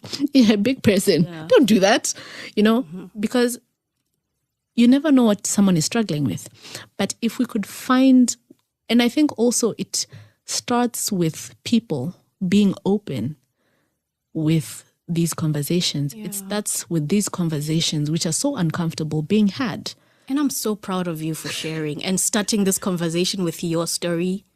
Like it's you being vulnerable to the world, and hopefully we can tap into that and learn so much. So, yeah. Thank you.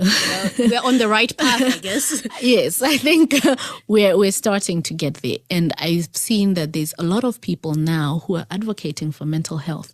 But then there's still people who are still stigmatizing, which is very shocking.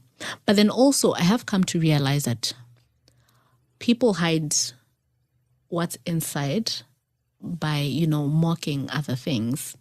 Because you'd find, I was also a person... I struggled with depression for over 10 years, right? Yeah. But I'd also be like, I would never see a shrink.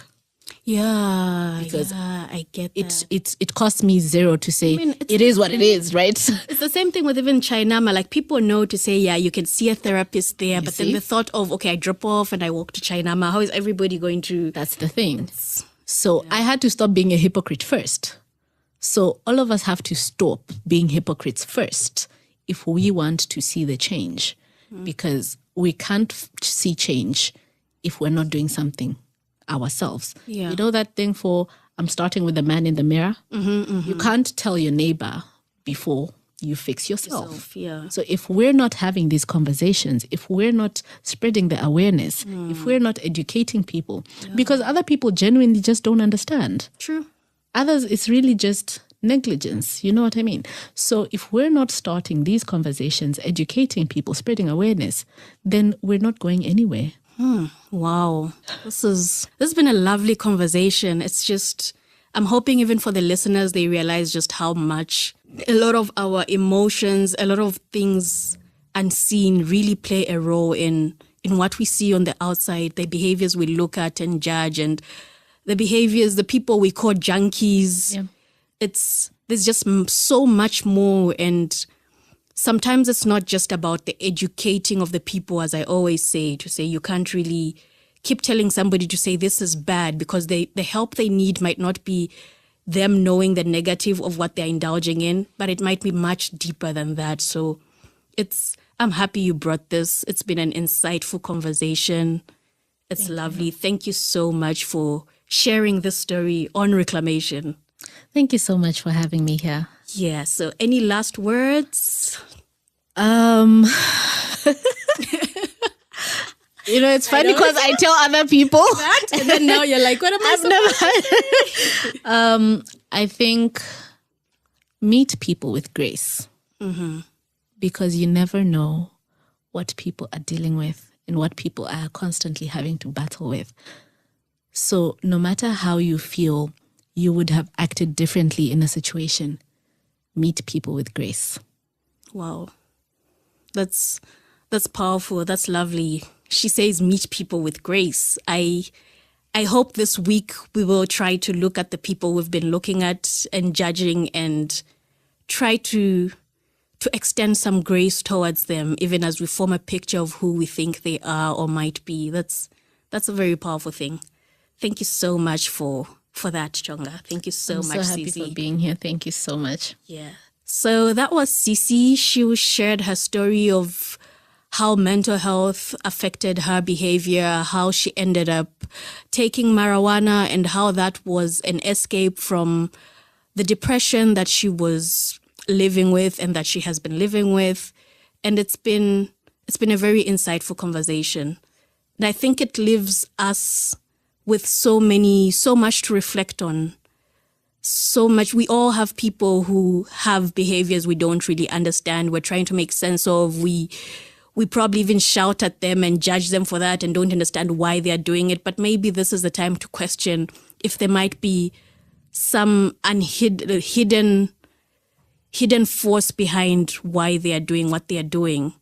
It could also be with you as an individual sometimes. You might find yourself indulging in certain substances or certain behavior that you really want to get rid of, but haven't really understood why you do it in the first place. So this could be a moment to reflect on that. So yeah, that's the end of the episode. Thank you so much for listening. Please do subscribe, share it with somebody who might be inspired by this lovely story. Thank you for joining me till the very end. In the world of behavioral science, every ending is just the beginning of something new. Please remember to subscribe, leave a comment, and stay tuned for more adventures in behavioral science as we continue our journey towards a healthier, more informed decision making. Until then, stay curious, stay vigilant, stay healthy. This is Tabo Lukato Hadunka signing off from Reclamation.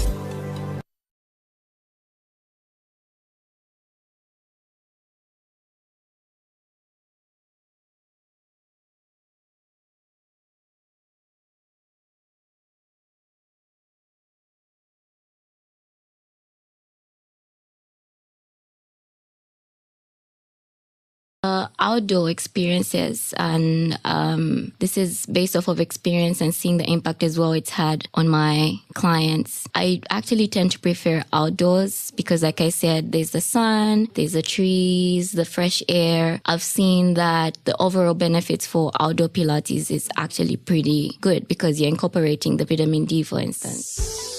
Welcome to Reclamation, the podcast where conversations meet practical insights, guiding you through the maze of behavioral science to empower better public health outcomes. With a passion for bridging the gap between medicine, psychology, and sociology, Tabo brings a unique perspective to every episode. Get ready to reclaim your understanding of health and behavior. This is Reclamation.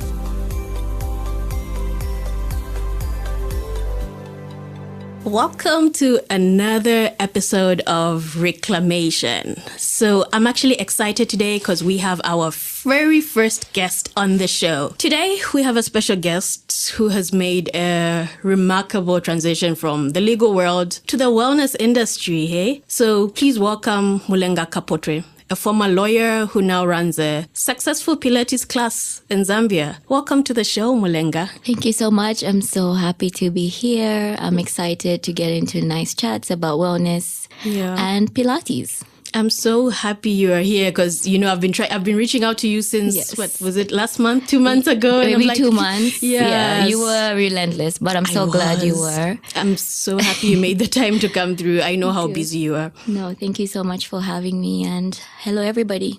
So, Mlenga, your journey from being a lawyer to a Pilates instructor it's inspiring. It's ballsy, as I always say. So can you share with us how that happened? What motivated you to make this career change, I guess? Is it a career change? I guess it could count as a career change, and it's definitely different. It's something I didn't see coming. Yeah. So I'm still a lawyer. I still consider myself a lawyer. I still have my law degree, but my transition, I'll give a bit of a brief background. Sure. So I was admitted to the Zambian bar in 2019, and I spent 5 years in practice. I loved practicing law. It was amazing, but it was also a very stressful time for me. I handled the stress well, but I noticed that my default state was usually anxiety, stress, fatigue. So during that time, I then started to look for ways to self-care, ways to take care of my mind, ways to take care of my body, especially ways that were convenient, things I could easily do. I had tried gym for a bit, but I was never really consistent with gym. So I wanted something I could easily do from home. And that's how I stumbled upon Pilates. I bought a yoga mat and I was able to do the workouts in the comfort of my home, in my living room or outside. And one thing I noticed, I was doing it mainly for my body and for the self-care, but I didn't expect how it would actually affect my mental well-being. During that time, during the times when I'd have my workouts, I was able to just zone out and find a nice Zen place. It helped with my breathing, which was then tied to a lot of mental clarity. It was tied into calming my nervous system, releasing that stress and anxiety. So it was a lot of benefits, really, that, it was all-encompassing. So I was working on my body, toning, shaping and strengthening my body, but at the same time finding that mental clarity and releasing the stress when I needed to. It just became my happy place. So at first I was doing it for myself. But as I got confident, I started posting videos about it. I then started receiving messages from people saying they had also started their Pilates journey. And it was just nice to sort of form that community. At this time, I still wasn't thinking of teaching, not yet, but slowly started feeling inclined into, instructing. And after 2 years or so of doing the workouts by myself in my living room, I then considered the Pilates certification and instructing, and that's how that started. So at this time, I still wasn't sure whether I'd do it full time. So I was still pursuing my legal career and then doing Pilates part-time. But by January this year, I'd made that decision and I left the corporate world. Wow. So that is how Luna Core Pilates came about. And no regrets. So happy. Wow. That's actually, even I didn't know that. But thank you for sharing that. So I noticed you mentioned how you were not consistent with the gym, but then you found a way of doing it within your home. How did you navigate that with the environment? What made you consistent with doing that at home, since you found something that works for you at home? How exactly did you go about that, ensuring that it keeps working for you at home? Yeah. So I think one thing that was key for me was convenience. Because usually when you put yourself through a lot of pressure or, getting up from home, getting in your car, then taking that drive to the gym, it's not always convenient. It isn't. I mean, I'm speaking for myself. There's people that find it convenient, me too. But speaking for myself, that was not convenient. But just knowing I could get out from bed and take a few steps to my living room or step outside and it's a nice, beautiful morning, the sun is shining. It was just that convenience, I think, that allowed me to stay consistent. And there was also something about being in the comfort of my home that was very relaxing. When you're going to the gym, for instance, you're around other people, so you might be conscious of the people around you, or you're not necessarily very comfortable yet. Yeah. So I was in the comfort of my home, and that allowed me to just be calm about it. And so I think the convenience and the comfort is what allowed me to be consistent. Yeah. And then with the outdoors, there's just something about being outdoors as well that was then adding on to the benefits I was deriving from my workouts. Yeah. Be it the sun with the vitamin D, it just feels really good to be outside. The trees, the green grass. The fresh air. So all those little things just allowed me to be consistent, and also knowing the benefits, like knowing how I was feeling after a workout. If I woke up a certain day and I was low, I knew that as soon as I worked out or as soon as I stepped outside and did my practice, I would then feel better. Nice. So, that's what allowed me to be consistent. Okay. So you have mentioned that you sometimes do it indoors or outdoors. Yes. How does the environment impact that? Like, how do you think other people can maybe modify their environments to encourage that consistency sometimes? Because I'm sure despite you being able to do it at home, there might be days when you're not really up to it, despite you knowing the benefits. Because I always keep saying it's one thing to know, but actually doing, like, true. So how have you played around with that? Yeah. How can others do it as well? True. So I think with the outdoor experiences, and this is based off of experience and seeing the impact as well it's had on my clients. Yeah. I actually tend to prefer outdoors because, like I said, there's the sun, there's the trees, the fresh air. I've seen that the overall benefits for outdoor Pilates is actually pretty good because you're incorporating the vitamin D, for instance, the fresh air, and there's that nice release of the endorphins, not just from the workouts, but from the environment supporting your practice. It's also more grounding to be outside. Being out in nature also brings out that sense of awe. You know, it just feels good. So I think the overall benefits I've noticed, well, both are good, but I prefer outdoors because you have that extra support from the environment, which also assists again with the mental well-being. There's just something about being outside on a beautiful day that just brings this nice sense of clarity as well. So I think switching up the environments does assist. You can't always be outdoors. Sometimes the weather doesn't sucks, allow.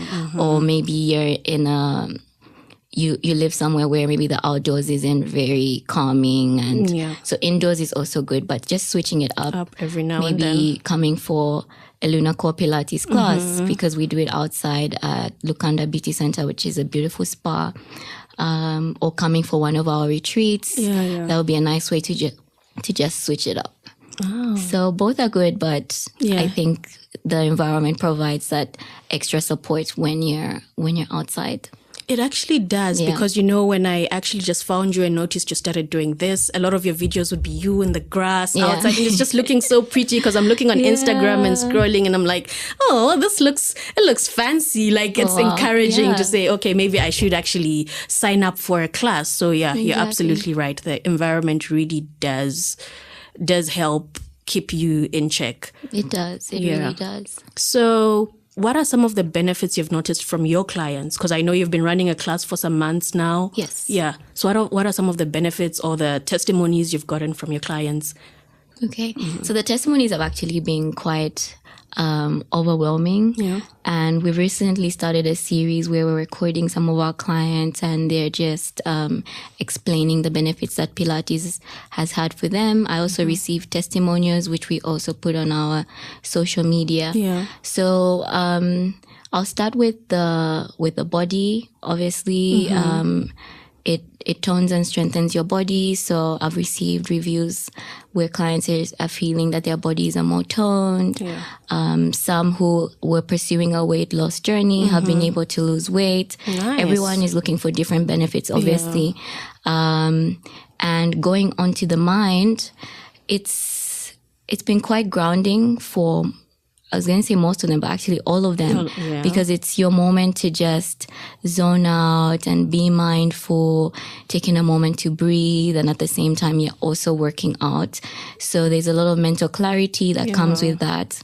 Most of my clients have high stress jobs. So during that time, they're able to just release that stress and release whatever fatigue they're feeling. There's some people that have been able to sleep better because, yes, there are certain hormones that are released, and it just brings also that sense of calmness that helps facilitate better sleep. So, yes, there's people that maybe were battling with low emotions or depression, and this has just helped them find that sense of balance and purpose that grounds them and just helps them feel better. And there's also something about community. So with the group classes, you're able to work out with like-minded people, and there's that nice emotional support and sense of community and purpose that comes with that. So yeah, overall, lots of benefits for the mind, for the body, for the soul. It's so beautiful, honestly. Yeah, so from what I'm getting, Pilates seems to be a holistic practice. Yes. Like it benefits both the body and the mind.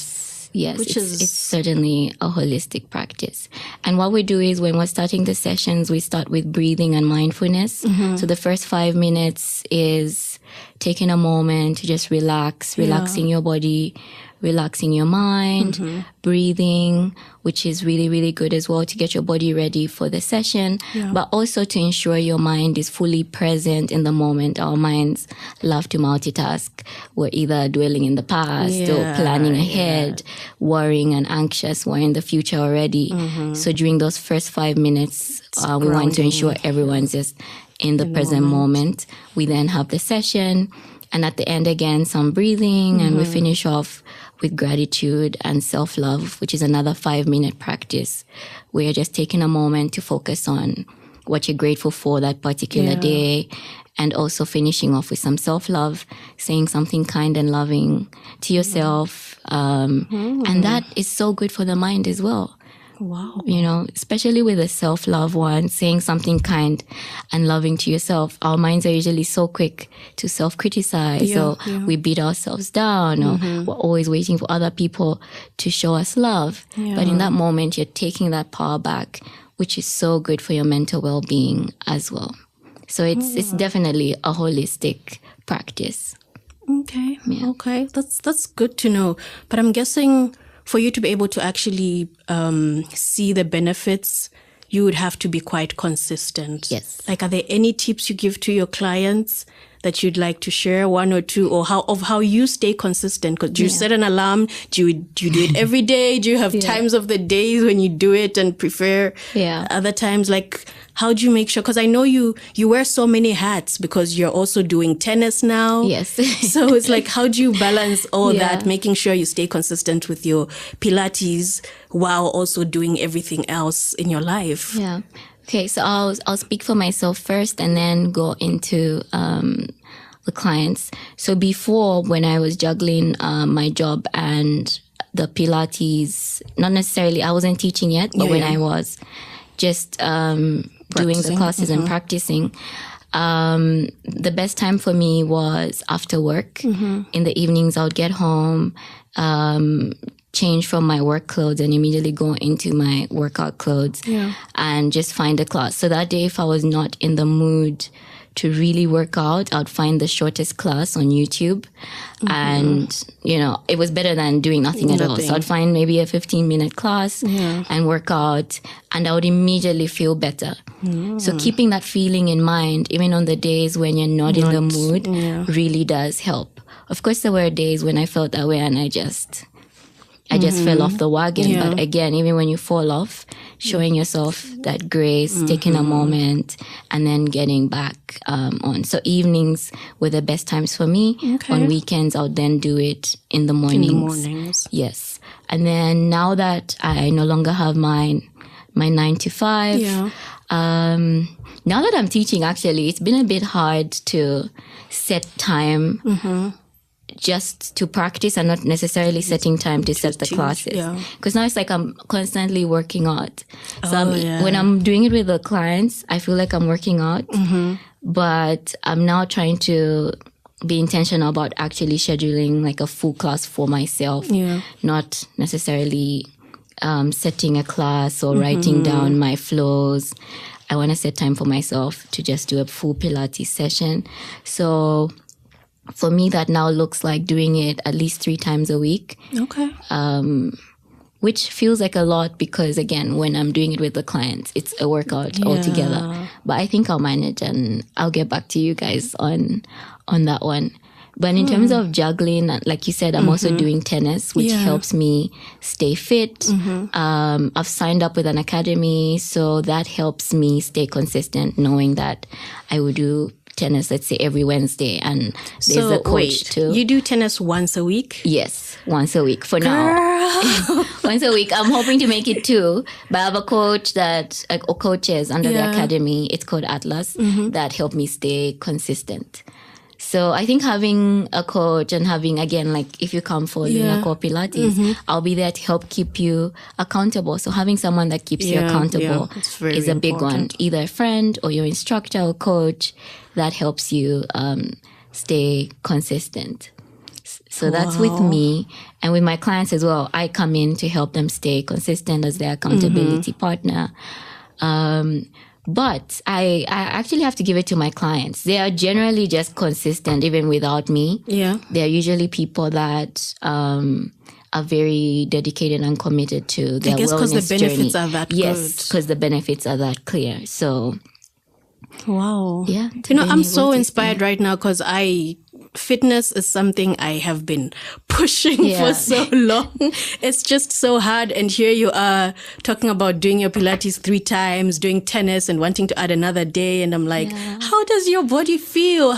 So is this for everybody? Like Pilates, like somebody like me who's lived a sedentary lifestyle, I would say, and I'm trying to get into it. Yes. Are your classes for everybody? Please tell us who your classes are for. My classes are for everybody. But I would say my target market is people that are trying to transform their lives, take a moment from the hustle and bustle, taking a moment to just take control, take charge again of their minds, their bodies, their souls. You're going to strengthen your mind, strengthen your body in the process as well. Really, it's for everybody. It's for everybody. So come through. So I won't have too much pressure, eh? No. The stretches. No. And honestly, I suppose you won't know till you actually try a class. Yeah, true. But once you come for a class, you will know that it is certainly for you. It is, and you will not regret it. Okay. Well, so I guess consistency is key when trying to maintain a healthy behavior. I mean, you have an amazing body. Your skin is glowing. What other things are you doing to help keep healthy? Like food, juice. I saw recently that you partnered with some juice. Yes, Z's Juice Bar. Yeah. Yes. Can you tell us about that? Is that helping you? Yes, certainly. Diet is a big one, and that's something I'm still working on, and I'm hoping as the year goes on to work with some nutritionists as well, just to help me, because I actually do have a bit of poor eating habits. But some of my clients work with nutritionists. One of my clients is actually a nutritionist. Nice. So they're able to give advice on diet that will facilitate mental health and also help you with your weight goals, if you have any, and just your overall well-being. Yeah. So I'm still working on that one. Actually, I can't speak too much on the diet one because it's something I'm still figuring out. And I'm sure a lot of people will relate as well. Yeah. Just finding what works for you. But I do have friends that really do incorporate like proper nutrition diet, and I've seen how amazing that has worked out for them, especially incorporating that with the workouts. It's a holistic approach to your mental wellness, and it's beautiful to watch, and I want that for myself as well, actually. So I'm also still learning, still growing. And the good thing about what I'm doing as well is the collaborations that come with it, like you said, with the Z's Wellness Bar. it's just beautiful to see different ways that, you know, like-minded people can come together and work together. So excited to see where that goes. There's other juice bars as well, like Real Raw, that I can't wait to work with. Nice. So yeah, we'll see. On the skin side of it, I have a really good friend that has a skin business and a spa. Yeah. So she's the one that really puts us on. It's just a holistic thing. It really is. Because it all comes into the wellness thing. When your skin is healthy, you feel better as well and more confident. When your body is whatever way you want it to be, whatever wellness goal or body goal you have for yourself, when you reach that goal as well, it brings a sudden boost of confidence. And also the journey to those goals, just giving yourself grace through each period. It doesn't mean when you haven't yet reached your skin goals or your body goals, it doesn't mean that, you know, you shouldn't feel good about yourself. So it's all just it's a process, honestly, and it's a beautiful journey, really. It is. Actually, speaking of collaboration, you recently had a brunch? Was it a month or two ago at Nkwashi? Yes, with Nkwashi. Though that was amazing. How was that? Like, what were the benefits of that? Yes, so we were by the lakefront. And it was really, really, really beautiful. So the session was just right in front of the water and everything. I can imagine. It was amazing. And again, doing the Pilates outdoors in a beautiful space, it just adds on to that grounding and that mental clarity and relaxation that just works really well with your workouts. We have a few other things planned with Nkwashi, so I'm looking forward to that. And I encourage people to come through. We had a nice brunch afterwards. We took a hike. Hopefully. Healthy foods. We took a hike. That was also really nice. It was like a walk around the lake. So yes, all those things honestly add on to just feeling really good, mind, body, soul. That's really nice to hear. And was this for both males and females? Is Pilates, because I know every time we think of Pilates, it's the ladies. Yes, it's mainly the ladies, yes. So Pilates is for both men and women. We have a lot of athletes around the world that are now incorporating it into their routines because they're starting to see the benefits. It really does strengthen, especially the core, which is key to any sport, really. Even if you're not playing sport, it's key to your well-being, your overall well-being. So definitely Pilates is for both men and women. For the events, whenever it's just women, we do make that announcement. So the brunch at Nkwashi was only women. Okay. So whenever it's just women, we do let people know. When it's combined, we let people know.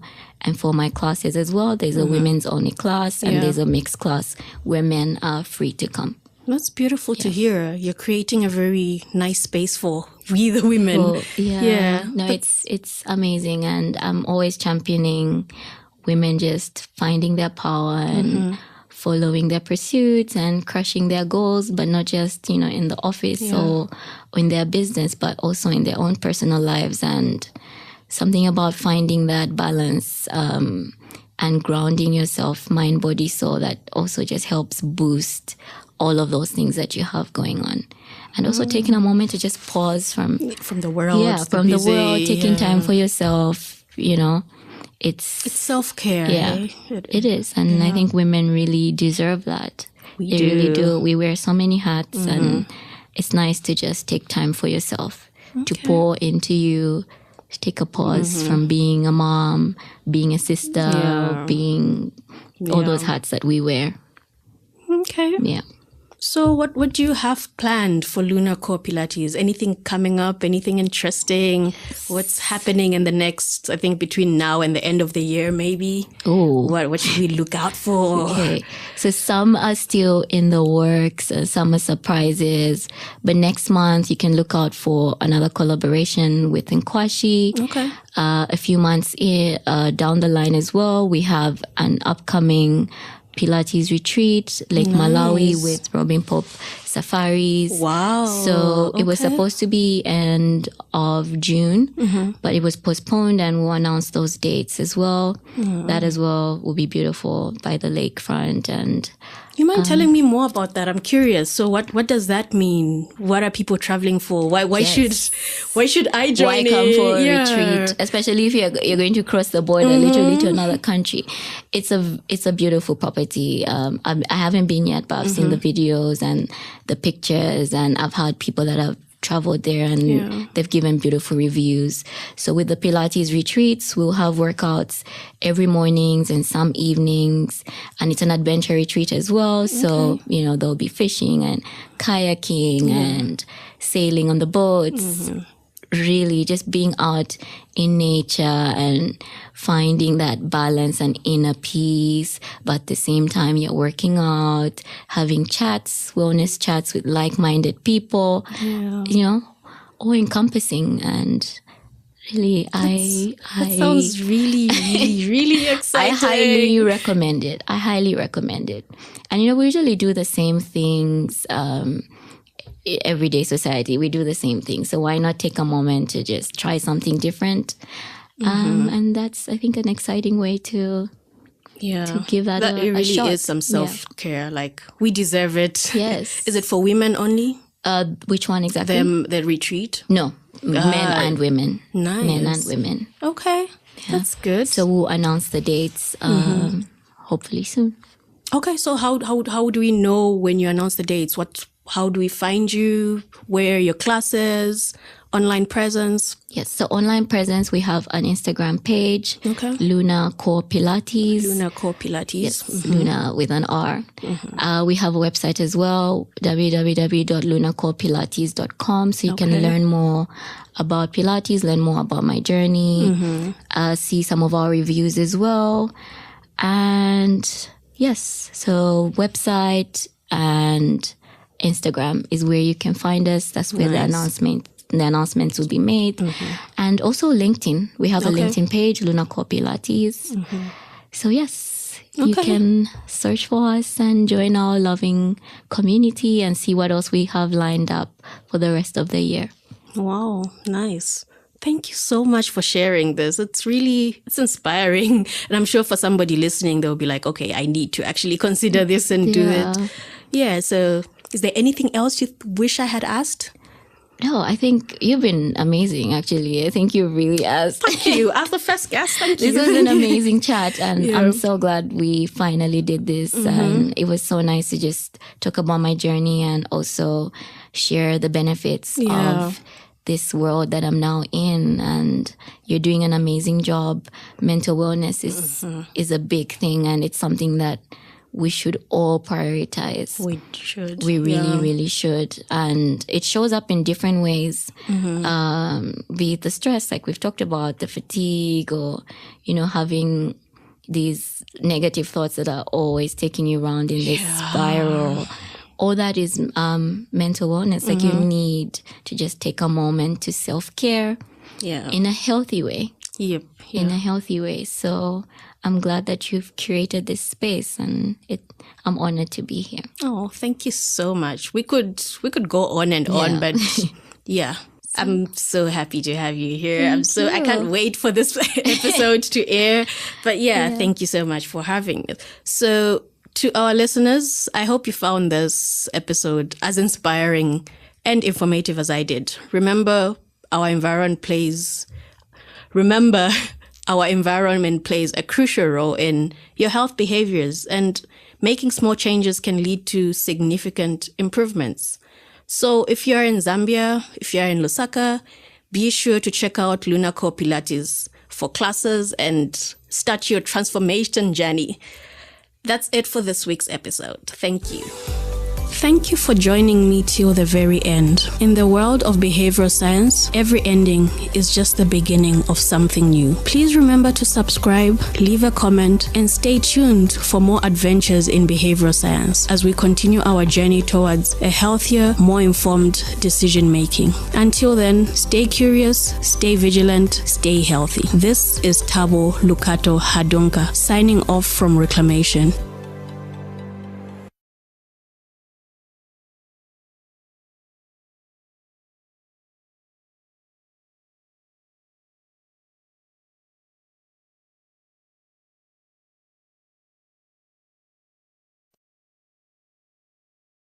biases that actually control how we make the health decisions we do. Now, there are actually over 170 cognitive biases. I don't know why we keep adding cognitive biases. I don't know why we have so many.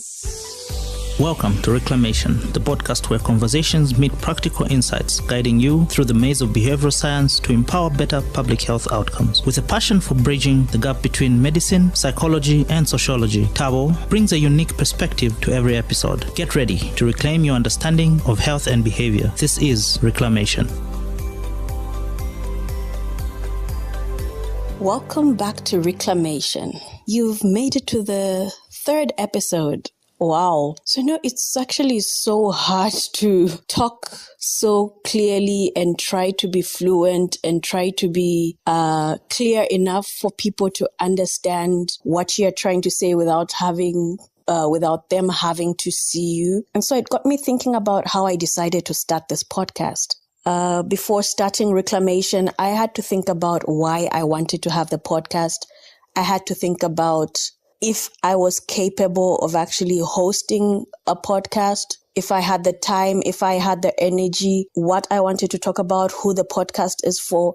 And that made me realize just how much thought got into the planning of the podcast, the planning of the episodes. What am I going to talk about? Who is it for? Is it going to be beneficial? Is it, everything, all the, how am I going to record it? How's the editing going to be done? On what platforms? There's just so much thought that goes into preparing for a podcast and putting up an episode. But then this week I was attending a scholars bootcamp, and during the tea breaks we have options of having either coffee, tea, or a cold drink. And for some reason I didn't have to think it through. I automatically knew I had two options. Despite being given three, in my head, it's like I only had to choose between the coffee or the cold juice, because that's what I like. That's what I prefer.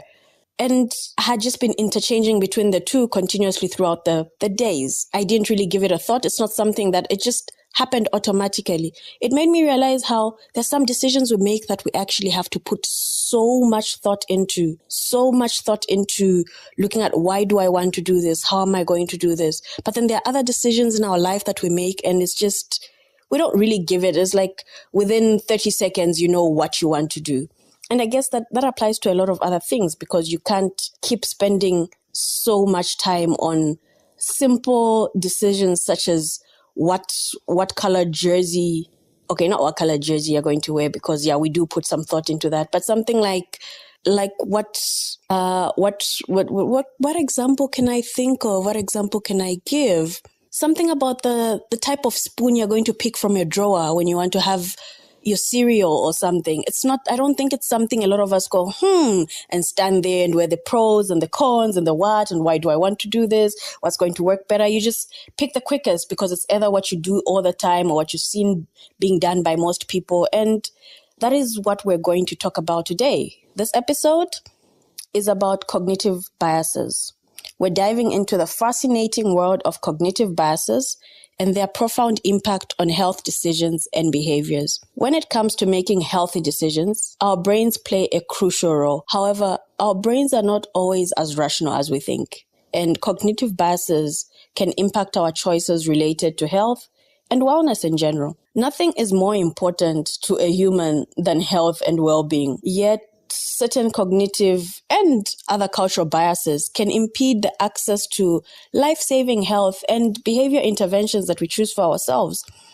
So cognitive biases are like silent puppeteers, I guess, pulling the strings of our mind and guiding our decisions in ways we might not even realize. So we're going to explore a few of the cognitive biases that actually control how we make the health decisions we do. Now, there are actually over 170 cognitive biases. I don't know why we keep adding cognitive biases. I don't know why we have so many, because I feel a lot of them keep overlapping or are somehow similar, or some I feel are actually the same thing, but then just very minimal, almost insignificant differences. But hey, I'm not on that level yet to argue as to what. So I picked 4 of my favorite that I think every single person should know. If you're trying to make better decisions in your life, if you're trying to make better decisions affecting your health, you really need to know these 4 cognitive biases and how they're actually working in your life, how they show up in your life without you noticing. They're literally sneaking up on a lot of us. So the first cognitive bias that I'm going to talk about is the confirmation bias. This is the first one on our list. So this sneaky bias leads us to cherry pick information that supports our existing beliefs, while conveniently ignoring the evidence to the contrary information. So imagine someone convinced that vaccines are harmful. That person is going to be scrolling the internet for articles that confirm their fears, and they will disregard all the other overwhelming scientific evidence supporting vaccinations. I'm sure we all know 1 or 2 people, right? And I mean, we saw this even during the times of COVID, and we see it continuously with all the other vaccines or all the other medications. So a lot of times you're looking for information, but you're looking for information to support the knowledge that you already have. So that can also impact how you make your decisions, what you think is healthy, what you think is unhealthy. Confirmation bias. Check, like, how has this been sneaking up in your life? Are they things that you believe in and that you can support with your life and pull out articles and Google, and somehow those are the articles you're going to concentrate on, even if there are other articles suggesting otherwise. So yes, that's a very interesting one because I see it a lot. And then, this thing where you hear about a friend of a friend who contracted a rare disease, and suddenly you are convinced it's more common than it actually is. So this is the second bias we're talking about. This is the availability heuristic. So this bias usually clouds our judgment, making us overestimate the likelihood of events based solely on how easily they come to mind. Because it's something that is stuck in your mind because you remember it was a traumatic story or it moved you emotionally, and all of a sudden you think, so okay, this is actually happening more often than it actually is. So for example, if we hear about a friend's experience with a particular diet or an exercise routine, we may assume it will work for us as well without considering our unique circumstances, leading to the biased decision makings. Like, there's so many things we don't factor in: our metabolism, our watts. It's just, it worked for this person, so automatically it's working for so many people, and then we think it's automatically going to work for me. We see this in the diet plans that we adapt. We see this in the exercise routines. It happens so many times just because there are so many people who are popping up on your timeline, on your social media pages, on the media you're consuming, who are testifying to a particular health habit, and you automatically think it's going to work for you because majority of the people seem to be doing it. I don't know, but I think this bias can somehow be used for good as well. I think it can be used to encourage good, healthy behavior. More like what I tried to do with my story of taking my ARVs, having an undetectable viral load, and not infecting my husband and my little baby. I guess we are trying to use it, but are we using it as much as we could? Because I see it being used in HIV, like with my story. So automatically, if more people come out, then even the few people who have the stigma and the self-denial are encouraged to do it and take their medication. That's availability, because you feel, everybody else who's living with HIV is actually able to live a healthy life. So that is one way in which we could use the availability heuristic. But maybe we're not really using it enough in the health sector. I don't know. What do you guys think? Are there other ways you think we could use it better? Are they? So that was the second one, right? So the third one is the anchoring bias. So this is our next contender. It can really throw a wrench, in our health decisions. Imagine you're at the doctor's office and they throw a scary sounding number at you, like your risk of developing a certain condition. That number sticks in your head like glue, influencing your perception of risk, even when other factors suggest otherwise. So the anchoring effect states that an individual's decision is influenced by the first point of information offered, or the reference point, hence the anchor, like the binding, like the first piece of information you have, the first thought that comes to mind, you stick with it and you go with it forever or for life. So in such a case, it can present itself in, for example, a patient may feel signs of relief, after taking some medication for a few days, and you suddenly feel relief, and that sticks in your head, and you conclude that, oh, you know what, I'm cured, not realizing that the ailment may still exist in subdued manner, and the medication's course need to be fulfilled for full treatment. And I think this is the leading cause behind the looming global antimicrobial resistance crisis that we're currently facing. Because as people do not complete their prescribed antibiotic courses, the infection that is actually causing the microbes continues multiplying and are not completely terminated. Instead, they grow resistance to the microbials and become immune to treatment. We see this in so many antibiotics. We see this even the TB resistant, the multi-drug resistant tuberculosis. It's seen in so many other diseases as well. And hence we have this AMR crisis currently. So it's like anchoring biases or the anchoring effect. It's actually interesting how it is affecting our health. It's affecting us individually. It's affecting our community and public health in general. So moving on to the very last bias that I think is important for you to know. In the last episode on the rat pack and how the environment affects health behaviors, I talked about how I managed to adhere to my treatment by taking my ARV drugs and putting them near the socket in my room.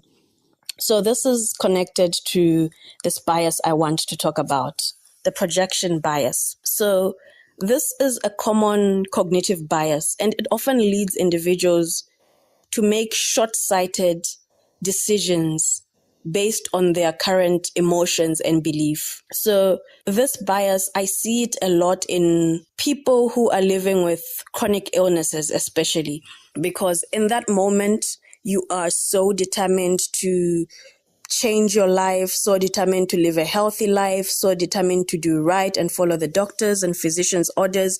You're given treatment, you're told to take it in a specific way, and you are so sure you're going to do it. And 3 days later, a week later, you are actually not taking it the way you're supposed to be taking it. This is the projection bias. So this bias arises from the tendency to overestimate how much our future selves will share our current preferences, values, and beliefs. So just because in this moment you're feeling motivated to do something, you believe that that is always going to be like that in the future. In the realm of the healthcare, as I said, where chronic illnesses demand the long-term management and lifestyle changes, it's crucial to address this bias because we need to promote healthier habits and to improve patient outcomes. So the projection bias can actually significantly impact decision-making regarding health-related behaviors. So patients may underestimate the extent to which their future selves will prioritize their health, leading them to make choices that cater to their immediate desires and emotions rather than their long-term well-being. I mean, we see this in the patients that are struggling with substance misuse of a particular substance and are not ready to give it up because they believe they are okay, they believe they are fine, and do not realize or do not anticipate that in the future what they're actually feeling and believing, because what is currently happening is giving them immediate gratification. It might change. Their beliefs, their priorities might actually change. And that's why in the last episode, I talked about how I look out for future me because I might not always be motivated or remember to take the medication. So this is a very common bias we see. This is a very common bias we fall victims of. I mean, a lot of us actually fall victim of this in just the way we choose to buy our snacks. You know, when you're motivated, you're starting a new month and you're like, I'm done with all the junk food. I'm only buying healthy snacks, the fruits, the vegetables.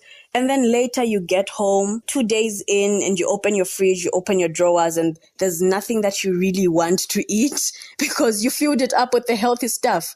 So that is one way of actually trying to avoid this projection bias. It's one way of actually knowing about it and trying to do something about it because you know it's going to happen and you are looking out for your future self, as I had said. So that's something you need to ask yourself how it might be creeping in. Do you overestimate the future you, how capable future you is of looking out for yourself? So yeah, that's something to think about. So knowing about these cognitive biases is one thing, and I cannot say that you can completely avoid them. Being aware of a cognitive bias doesn't mean you can completely avoid them. It's almost like saying, because I am aware that bullets make ouchies, therefore I can dodge them. Like, we know bullets, we know the impact bullets have, but you can't always completely dodge them. But then the thing is, they are bulletproof. But the thing is, there's still bulletproof armor nonetheless. So it's something to actually know. It's definitely not going to help you avoid them completely. But if you know nothing about them, you can't do anything at all. And the people who actually know about these biases can weaponize them against those of us who may not actually know about them. So what can we actually do now that we know them? We need to equip ourselves with some tools to combat their influence on our health decision. Tools such as seeking diverse perspectives, surrounding ourselves with a variety of viewpoints can help challenge our biases and lead to a more well-rounded decision-making when it comes to our health. Like, we need to hone our critical thinking skills by questioning assumptions. Like, just because we've always believed something doesn't mean it's true. So by interrogating our beliefs, we can uncover hidden biases that are actually contributing to our decision-making when it comes to health. So biases aren't actually completely bad. Biases are not bad. We humans rely heavily on these cognitive biases as they can actually help us. We wouldn't want to unlearn all our autopilot features that help us get throughout the day without having to spend ridiculous amounts of brain power making small decisions. But that self-awareness can be really helpful to make sure we are not on autopilot all the time for decisions that actually do matter. So what biases have you actually been falling victims of? Can you think of any? Have you looked up any others? What other interesting biases have you found? As I said, there are over 170. So how are these biases appearing in your life? How are they affecting that health behavior you have been stuck to, that you've been believing in with all your heart? Like, I'm hoping me sharing a bit about this will open a worm of you wanting to seek more knowledge into looking at this and trying to avoid it and be weary of it, and make sure that the people who actually do use these biases, the people who are after our money, people use it for marketing, you're actually not falling victim of these biases. Please let me know if there are any other interesting biases that you found. You can please share them on the comments if you're listening to this on YouTube. I would really like to hear about these biases and how you think they have shown up in your life. So that is it for today's episode. I hope after this, we have realized just how much power our brain has, and we can actually use that power for good and to change our lives. So that's it for today. Thank you for joining me till the very end. In the world of behavioral science, every ending is just the beginning of something new. Please remember to subscribe, leave a comment, and stay tuned for more adventures in behavioral science as we continue our journey towards a healthier, more informed decision making. Until then, stay curious, stay vigilant, stay healthy. This is Tabo Lukato Hadonka signing off from Reclamation.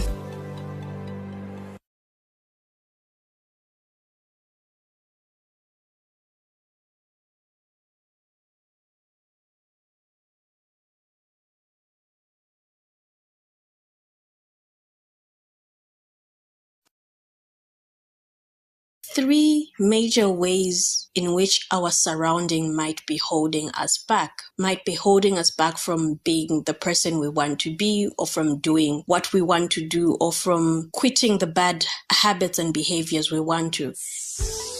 Welcome to Reclamation, the podcast where conversations meet practical insights, guiding you through the maze of behavioral science to empower better public health outcomes. With a passion for bridging the gap between medicine, psychology, and sociology, Tabo brings a unique perspective to every episode. Get ready to reclaim your understanding of health and behavior. This is Reclamation. Welcome back to another episode of Reclamation. So, for somebody like me living with a chronic disease such as HIV, that means I have to take my medication every single day for life. And that can be a bit hard to do because it's not a normal thing. It's not everybody who's taking medication every day. It's not a natural way of life.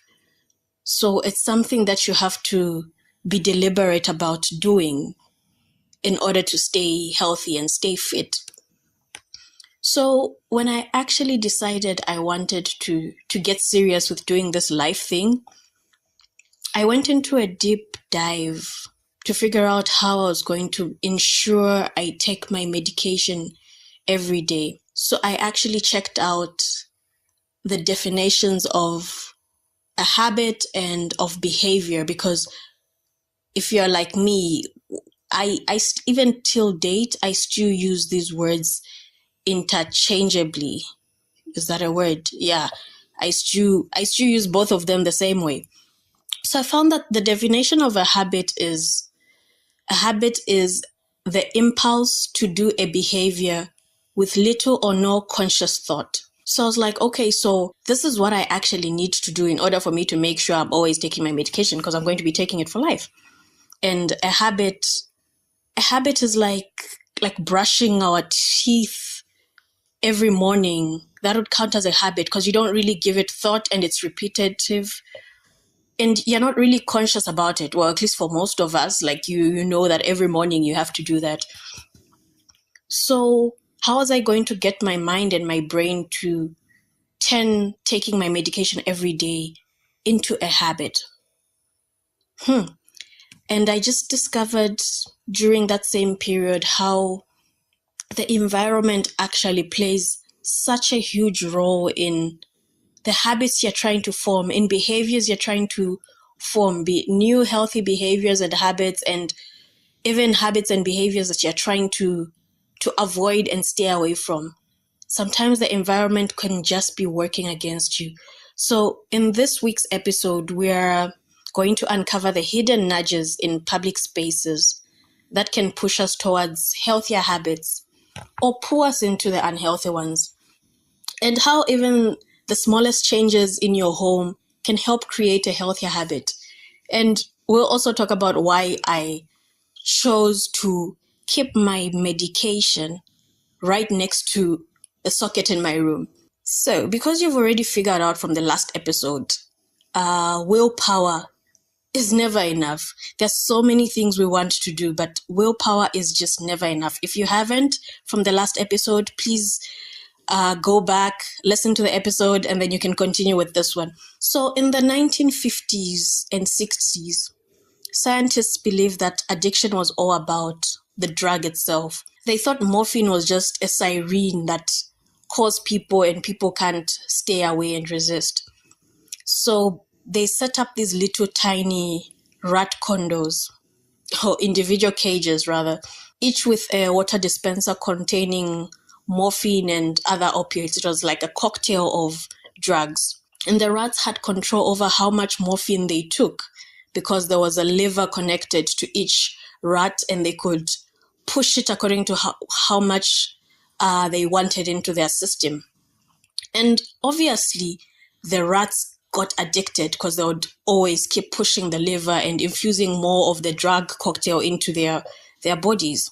So they slapped up the morphine water like their life depended on it. In the 1970s, though, Dr. Bruce Alexander, a Canadian psychologist, was like, hold up. He looked at the lonely morphine-sipping rats and thought, something smells fishy here. Or maybe it was just the rat pellets. Anyway, he decided to create a rat paradise, a rat park. So Dr. Alexander and his team created a large, comfortable environment for multiple rats. This environment was spacious with toys, tunnels, and other forms of social and physical stimulation. Everything a rat's heart desired, I guess. And the researchers, Dr. Alexander's team, believed that this setting was a closer representation of a rat's natural habitat than the standard laboratory cages that were always used. Now here's the twist. 2 groups of rats were used in the experiment. One group lived in the standard lab cages, isolated from the other rats, while the other group lived in the enriched environment of Rat Pack, the one with the rats' heart desires. Both groups of rats were given access to 2 water bottles, one containing a solution of plain water, and the other was containing a solution of the water mixed with the cocaine and the other opiates, the drug cocktail. The rats could choose which solution to drink on their own accord. And the rats living in the enriched environment of Rat Pack consumed significantly less of the drug cocktail than the rats that lived in the standard lab cages. So Dr. Alexander's team concluded that social and environmental factors in Rat Pack, such as the social interactions and mental stimulation, played a crucial role in reducing the rats' inclination to self-administer the drugged water. I think this shows just how much impact the environment has on addiction, on substance abuse, and even on human behavior in general. So our environment, obviously, unlike the environment created by Dr. Alexander, the rat haven he created, the Rat Pack, is far from stress-free. Like, it's almost impossible to recreate the perfect world, the utopia, where there's socialization and every of your heart's desires. Worse still, as far as I can tell, we will, for the foreseeable future, be unable to create such a utopia for most people on Earth. So we really have to work with what we have in a way, or change what we can change. And that's what we're talking about today. I like to believe there are 3 major ways in which our surrounding might be holding us back. Might be holding us back from being the person we want to be, or from doing what we want to do, or from quitting the bad habits and behaviors we want to. And I think it's very important for anybody who is actually trying to develop a new habit to be wary of these 3 things. I think you being aware about them and knowing how to go about them is very important for you to achieve the goal that you're trying to when it comes to health behavior and behavior change. The first one being the environmental triggers. Like, what around you, what in your environment is encouraging that behavior that you want to get rid of, that behavior that is affecting your health or your mental well-being. Like, what about your environment? What about your living room? What about your bedroom? What about your workplace? What about your classroom or your school, or the paths you decide to take is actually enabling that? And that's something that we need to be really conscious of. It's like, what routes do you choose to take when you leave the office and head back home? Are you continuously using that exact same route which has that drive-through, and yet you're trying to avoid fast food? But you always end up, after a very busy, exhausted work day, right in front of the road that has a drive-through, and you pass there and make the same order every other day. So those are the small things in our environment that we don't really think of, that might be actually enabling a habit you are trying to quit, or to get rid of, or to to reduce on. So it's looking at your space, looking at the space in your home, looking at the spaces you spend your day at, looking at the places you choose to go to. How are they encouraging the behavior you're trying to achieve? How are they getting you closer to the version of the person you want to be? And how are they hindering that? And when you know that, you can actually try to do something within your power. And the second thing, actually, on the first part, I've just remembered a story I was told. So in this particular village, they had an issue with littering. So littering was a huge issue in this community, like plastic bottles, wrappers everywhere. And I think this is something a lot of us in Zambia, a lot of us in Lusaka can actually relate to. But then something changed. The community came together to paint murals on their buildings, celebrating their natural heritage, depicting scenes of clean, litter-free streets. And guess what happened? Just because of that facelift, littering rates dropped significantly. People started taking pride in their environment, keeping it clean for everyone to enjoy. So it was such a simple change as just the visual stimulation of the community, seeing how clean the buildings are looking and how attractive they are. And that was encouraging people to decide to also keep their streets clean and make sure that they actually place their plastic bottles and wrappers and the trash where it actually belongs. So that's a very small, it seems like a very small act, but you'd actually be surprised just how huge of a difference it makes in trying to get a group of people to behave in a certain way, or trying to get even you as an individual to behave in a certain way that you're actually trying to. The next point is the social norms and the peer pressure. Hey, guys, peer pressure isn't for teenagers only. A lot of times when we talk about peer pressure, we're thinking kids, we're thinking teenagers, adolescents, but peer pressure it's continuous. It's one constant through life. It's just that sometimes we deny just how much influence our peers, our friends, our family, our acquaintances have on us and the things we do. So social pressure really affects our choices. It's very hard to quit a habit when everybody around you is engaging in the same thing. It's very, very hard to stop taking a substance when the circle of friends you keep still indulge in that. It's possible. I'm not saying it's not possible. It is possible, but it's extremely hard, and you want to make your life easier if it's something you're trying to cut down on. So it's what about the social norms and peer influence? How are those affecting or holding you back? Like at gatherings, you're faced with peer pressure to drink alcohol, you're faced with peer pressure to smoke, but you have to be prepared for that peer pressure, I guess, and find an escape plan or find a way of going about it. Is it finding circles of friends who do not indulge, or limiting the amount of time you spend with specific people or around certain people?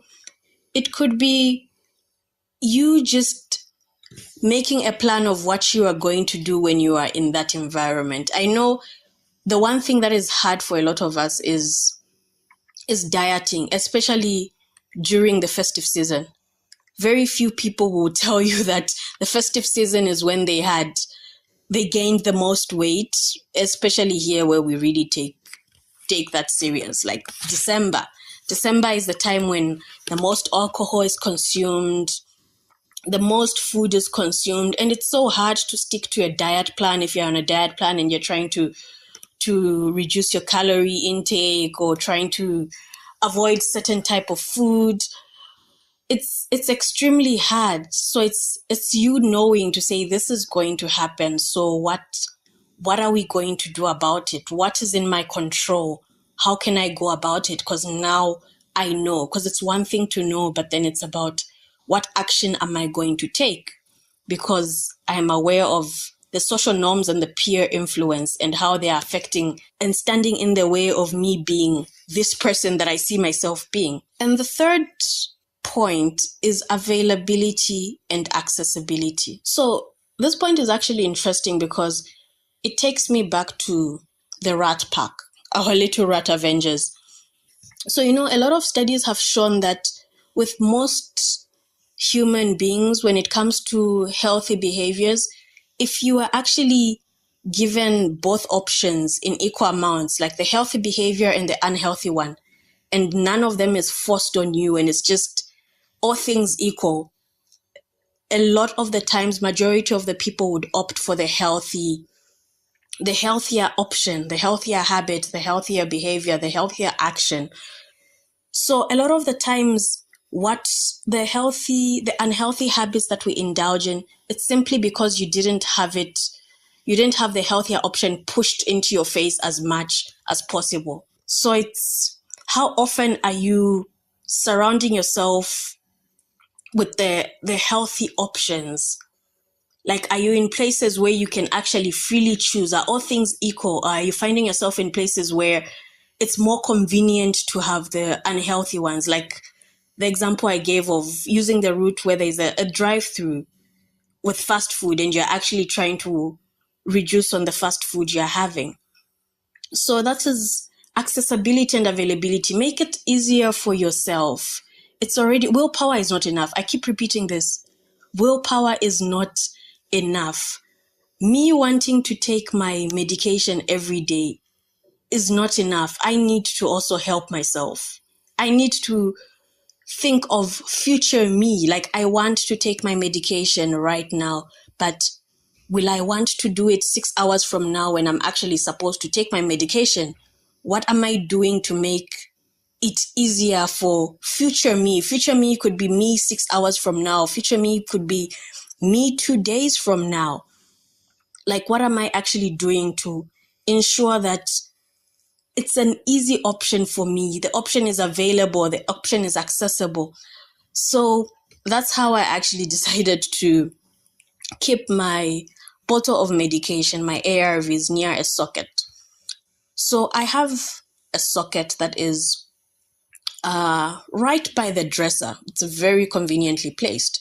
And the one thing that I discovered I am consistent with, charging my phones at night. I rarely forget to charge my phones at night because I want to wake up and have my phone's on 100%. I am assured that I'll be on my phone, I'll be online, I'll be able to communicate the whole day.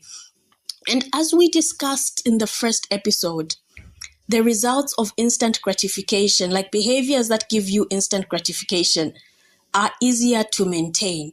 So with me charging my phone, it's so much easier because I know the results of that. I'm going to reap them the very next day because I'm going to have a fully charged phones.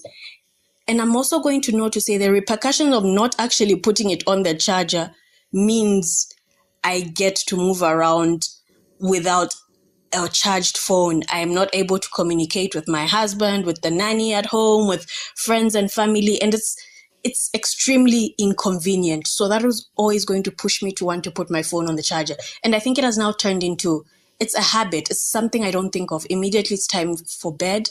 I get into the room. What I'm doing is connecting my phone onto the charger, the socket, and charging it. So I discovered that usually when you're trying to develop a new behavior and turn it into a habit, it's so much easier if you're piggy banking on a habit that you already have. So the putting my phone on the charger is an existing habit that I've been doing for a very long time.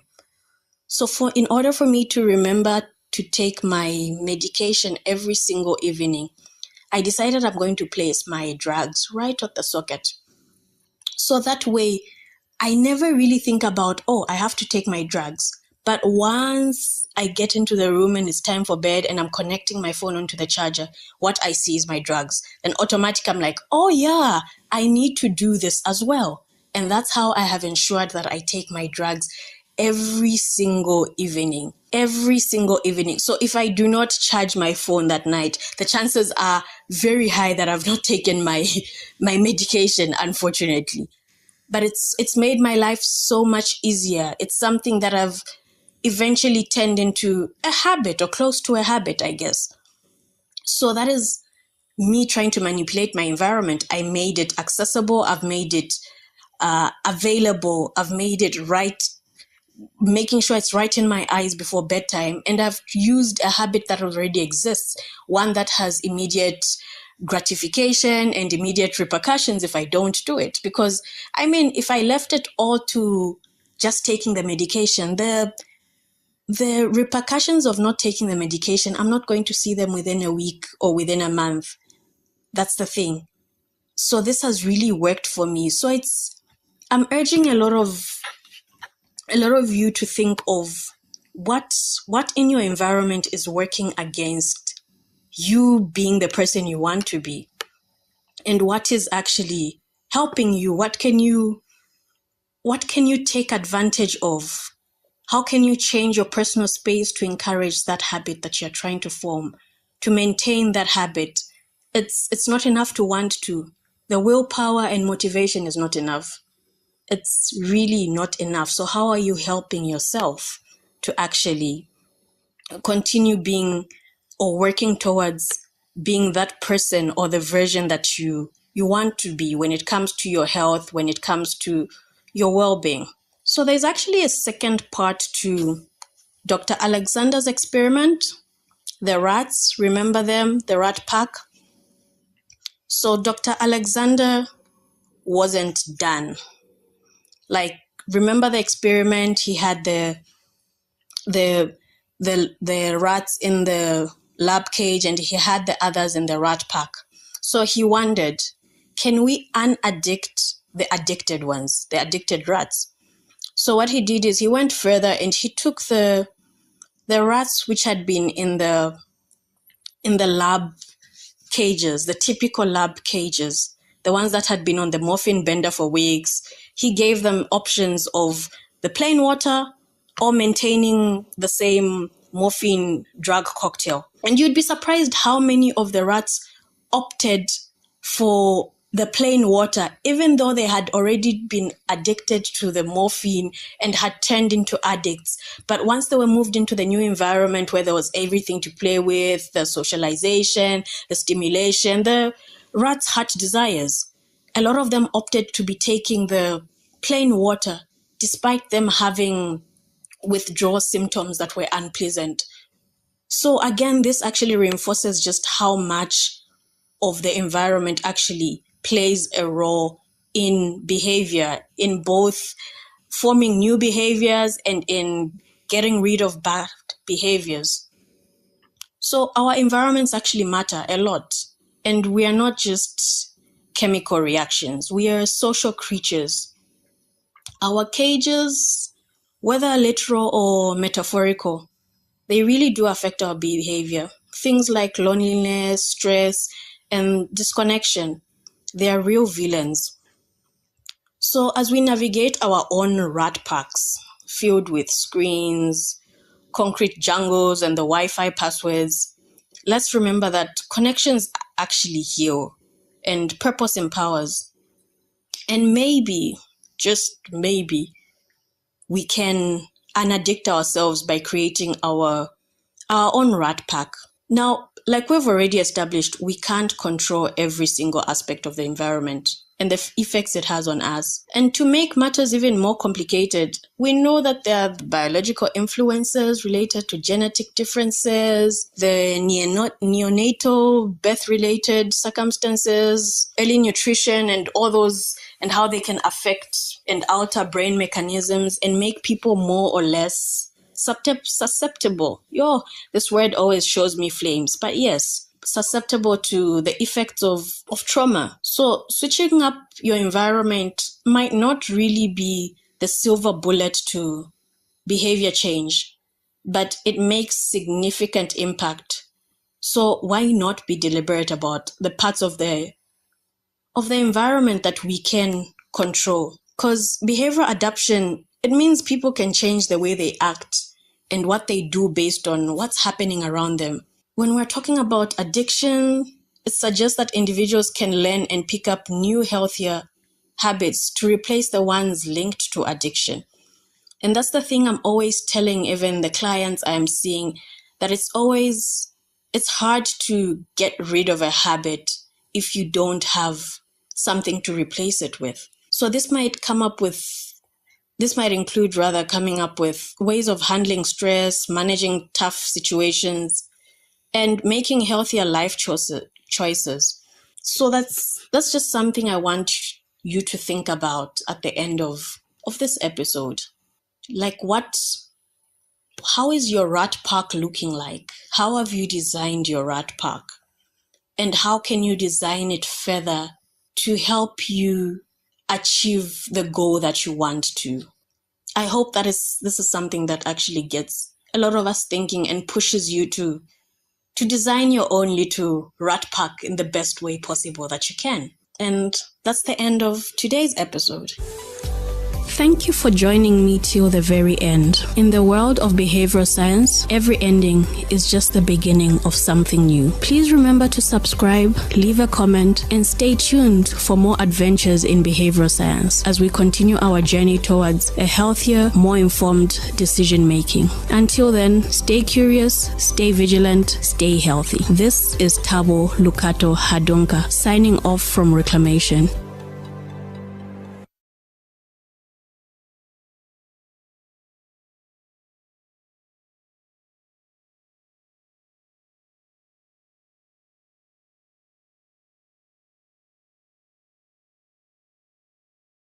Or cut down on screen time. Behavioral science has got your back. It's like having a secret weapon in the battle against bad habits. Now let's get real for a second. Change is hard.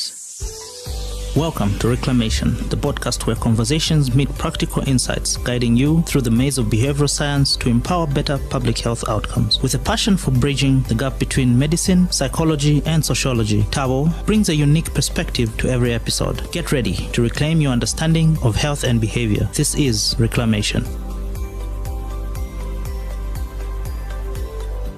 Hello, and welcome to the very first episode of the Reclamation podcast. I'm your host, Tabo Lukato Hadunka, and I'm coming to you from the heart of Zambia. Today marks not just the beginning of a podcast series, but the dawn of a journey we embark on together, a journey of understanding, change, and empowerment. As we navigate through the ebbs and flows of life, we often overlook the power that lies within us, the power to transform our behaviors for a healthier, happier existence.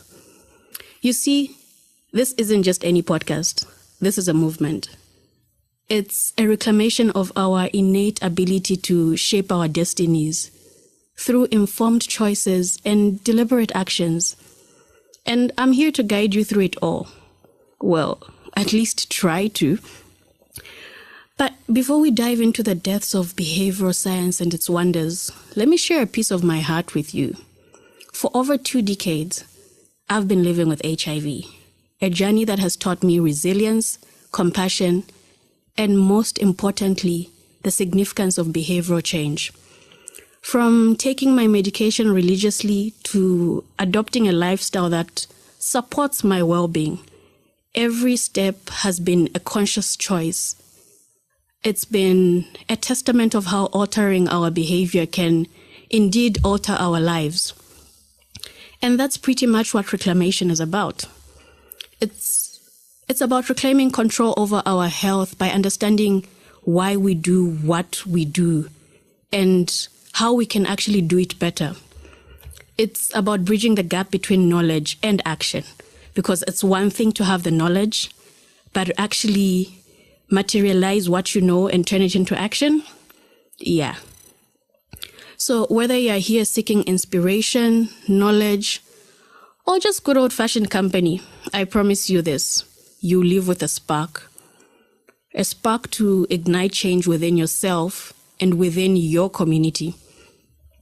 In each episode, we'll unravel the mysteries of human behavior. We'll explore how motivation works, why systems and culture plays such a pivotal role in shaping us, and how we can harness the power of behavioral science to enhance our lives. But yeah, more than that, we'll share stories, obviously. Stories of triumphs, stories of trials, stories that resonate with each one of us on a personal level. Because at the end of the day, it's our stories that bind us together in this shared human experience, hey? Okay, back to my story. So over 20 years ago, life threw me a curveball that no one could have seen coming. I was diagnosed with HIV. And this was a time when the world whispered about it in hushed tones. The future seemed like a distant dream. But here I am, 2 decades later. Not just surviving, but I don't know, am I thriving? But yeah, thriving, I guess. And I owe it all to understanding and harnessing the power of behavior change. With a little humor and a lot of determination, I decided that HIV was going to be a part of my story, but not the whole narrative. But it wasn't just about popping pills and calling it a day. Nope. This was going to be a full-on lifestyle makeover. We're talking diet changes, goodbye late-night pizza runs, right? But yeah, we're still working on that. Exercise too, because it turns out sweating is actually good for you. And through it all, I learned that behavior change is less about willpower and more about strategy. Because, we have the willpower to do a lot of things, but we somehow still do not execute them. So it's like playing chess with your habits. You've got to think 3 moves ahead and be ready to pivot when life puts you in check. Now, let's talk stigma. If HIV were a person, it would be the most misunderstood character in the story of life. So I made it my mission to set the record straight. Not just for me, but for everybody else living with this virus. We're not victims, we're victors. And if anyone has a problem with that, well, they can kindly take several seats. But humor aside, advocating for HIV awareness became more than just a passion. It's become my purpose. And I won't lie to you. There are days when the weight of it all feels too heavy to bear. Days when the fear creeps in. But, these are also the days when I usually discover just how strong I really am. You see, living with HIV is not just about managing the virus. It's about embracing life with all its ups and downs. It's about finding joy in the little things. A perfect cup of coffee, a good hair day, which I unfortunately can't relate to right now, or even just making somebody smile. And as for behavior change, well, it's become my superpower, I guess. It's allowed me to take control of my health narrative and write chapters filled with hope and healing. So here's what I want you to take away from my story. No matter what life throws at you, be it HIV or any other challenge, you have the power to change your behavior and change your life. I hope that makes sense. Okay, so let's get into it. Behavioral science. So behavioral science isn't just academic jargon. It's the study of why we do what we do and how we can do it better. It's about making informed choices and taking deliberate actions that lead us towards healthier, happier lives and happier versions of ourselves. Imagine it as the GPS of human behavior. It helps us navigate why we do what we do and how we can do it better. So it's like having a personal life coach in your pocket, but obviously without that hefty price tag, eh? Now you might be thinking, behavioral science, this sounds complicated. But trust me, it's all around us. It's in the ways we choose our morning cereal, or the way we choose the route to take to work, or even how we decide to swipe left or right on that dating app. No judgment here. At its core, behavioral science is about understanding the mechanics of decision making. It's about figuring out the why behind our actions and using that knowledge to make positive changes. And here's the best part. You don't need a PhD to apply behavioral science in your life. All you need is a little curiosity and a willingness to experiment. So like you want to eat healthier? I mean, I've been struggling with eating healthier. So maybe try placing fruits and vegetables at eye level in your fridge. Like don't place them at the bottom where you can't easily see them. That might help and encourage you to eat healthier. Or are you looking to save money? Then set up an automatic transfer to your savings account every payday. For example, did you know that simply changing the wording on a sign can influence how many people wash their hands in a restroom? Yep, experiments have been made just from the different language and wording of a sign. The number of people who actually washed their hands after using the loo increases. Or that reducing the plate size can help combat overeating. So yep, behavioral science is that cool kid in class who knows all the tips and tricks. And let's face it, we could all use a little help in the decision-making department. Well, at least I know I could. I mean, who hasn't stood in front of an open fridge on a lazy morning, wondering if that leftover pizza counts as a balanced breakfast because it has some vegetables sprinkled on it? So whether you're trying to stick to a workout routine or cut down on screen time, behavioral science has got your back. It's like having a secret weapon in the battle against bad habits. Now let's get real for a second. Change is hard. Change is hard. It's like trying to teach an old dog new tricks, except the dog is us and the tricks are healthier habits. But here's the kicker. Change is also possible, and not just winning the lottery possible or your Betway ticket passing possible. No, but actually happening every day possible. But it's not just about physical steps. It's about mental shifts too. It's about rewiring our brains to embrace new patterns and say goodbye to the old ones. And trust me, our brains are more flexible than we give them credit for. Think about it this way. Every time you make a choice, you're casting a vote for the kind of person you want to be. So, like, if you want to be someone who exercises regularly, every workout is a vote. So you're actually casting a vote towards that version of the person you want to be. And sure, there will be days when you slip up, when the vote goes to procrastination party or binge watching Bonanza, because, I mean, I'd rather sit down in front of the screen than work out. But that's okay, because change isn't about perfection. It's about progress. Somebody told me that messy progress is okay. So the beauty of behavioral change is that it's not a one-size-fits-all deal. It's tailor-made to fit your particular life, your personalized goals, and your quirks. Now, I won't sugarcoat it. Transformation takes work. It's like building a muscle, eh? You've got to exercise it regularly. But it's just like any good workout. The results are worth it.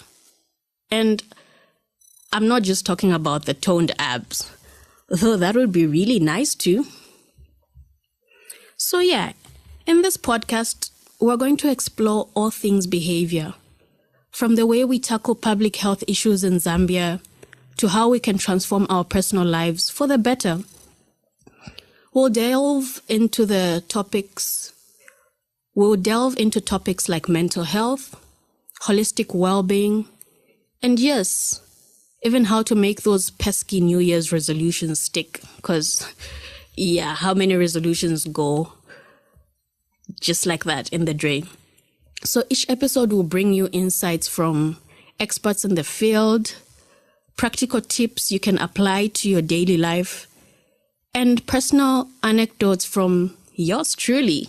Because let's face it, sometimes you've got to hear it from someone who's been there, right? So why reclamation? Because that's exactly what this journey is about. It's about taking back what's ours, our agency over our health choices and our ability to shape our own narratives. It's about shedding the stigma and embracing science as our ally in the quest for well-being. And if you're wondering what makes me qualified to lead this change, well, aside from my professional credentials and personal experience with HIV, I'm someone who believes in the transformative power of hope and action. I have seen firsthand how small changes can lead to big results. So trust me, bro. So whether you're tuning in from Lusaka or listening from halfway across the world, know that this podcast is for you. It's for anyone who's ever wanted to make a change but didn't know where to start. It's for those who are curious about the science behind our habits, and for those who are ready to take control of their health journey. Now, when you think public health, you might picture white lab coats, serious faces. But let's start with malaria, for example, our not-so-friendly neighborhood mosquito-borne disease. We've all heard the sleep under a mosquito net a million times. But let's be real. For me, when it is hot in the middle of October, it is hot enough to fry an egg on the pavement. That mosquito net, it feels like a sauna. So how do we encourage use? Enter behavioral science. So by understanding what motivates people, like comfort during those hot, sweaty nights, we can design better interventions and not just keep making noise about use a mosquito net, let's end malaria. But why stop at health? Like, behavioral science is also transforming how we drive. Yes, I'm looking at you, mister. I don't need a seatbelt. Or even how we save money. Because who wants to get into Nkongole for Christmas? Like, let's start saving now. We have 5 more months. And it's even how we vote. The beauty of this approach is that it's not about dictating behavior. It's about understanding and then enhancing it. It's like having a conversation with the nation, but one where we listen first and then act. So, like, have you ever wondered why it's so hard to resist the second slice of cake? Like, you know, when you have cake in the fridge, like, I'll speak for myself. On my birthdays, there's a full cake and my husband doesn't really enjoy cake. It's very hard to control myself and tell myself I'm only going to have 1 slice in a day. That's almost impossible. We will eat that cake. I will. Let me not even say we. I will eat that cake for breakfast. I will eat it as a mid-morning snack. I will have a slice again just after lunch for dessert. I will have a slice again in the evening while watching a favorite TV show. So yeah, it's really hard to resist the second slice of cake even when you know you should be done. Or why we check our phones every 5 minutes. Well, behavioral science has the answers. And they are not as complicated as you might think. It actually turns out our brains are wired for instant gratification. That's why the cake is calling my name. And why social media notifications are like catnip. But here's the good news. We can rewire our brains. It's like updating your mental software. But it's not just about self-improvement. It's about community improvement too. Imagine if we all used behavioral science to be a little kinder, or a little more patient, or a little more understanding. We'd be living in a utopia, eh? Or at least a friendlier neighborhood. So whether you're trying to drink more water, or spend less time in front of the screen, or using your phone less, well, at least after this episode, of course, because don't decide you've had enough gadget time for the day when I need you to keep listening to this episode. But you just need to know that every step counts. Now let's talk about these pesky habits we all want to kick.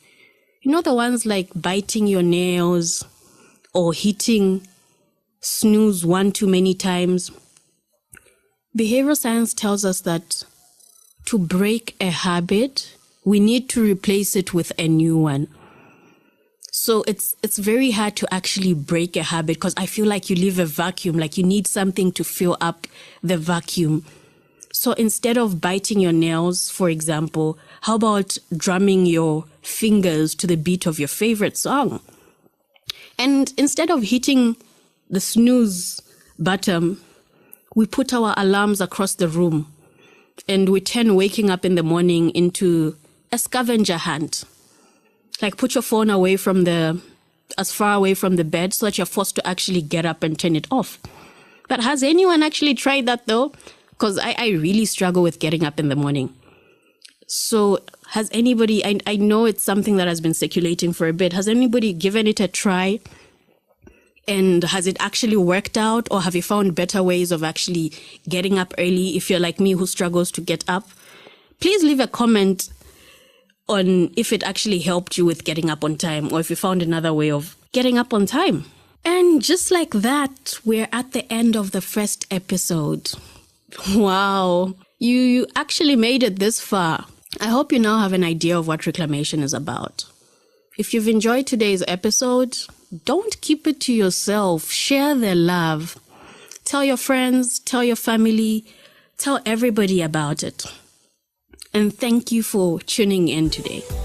Thank you for joining me till the very end. In the world of behavioral science, every ending is just the beginning of something new. Please remember to subscribe, leave a comment, and stay tuned for more adventures in behavioral science as we continue our journey towards a healthier, more informed decision making. Until then, stay curious, stay vigilant, stay healthy. This is Tabo Lukato Hadunka signing off from Reclamation.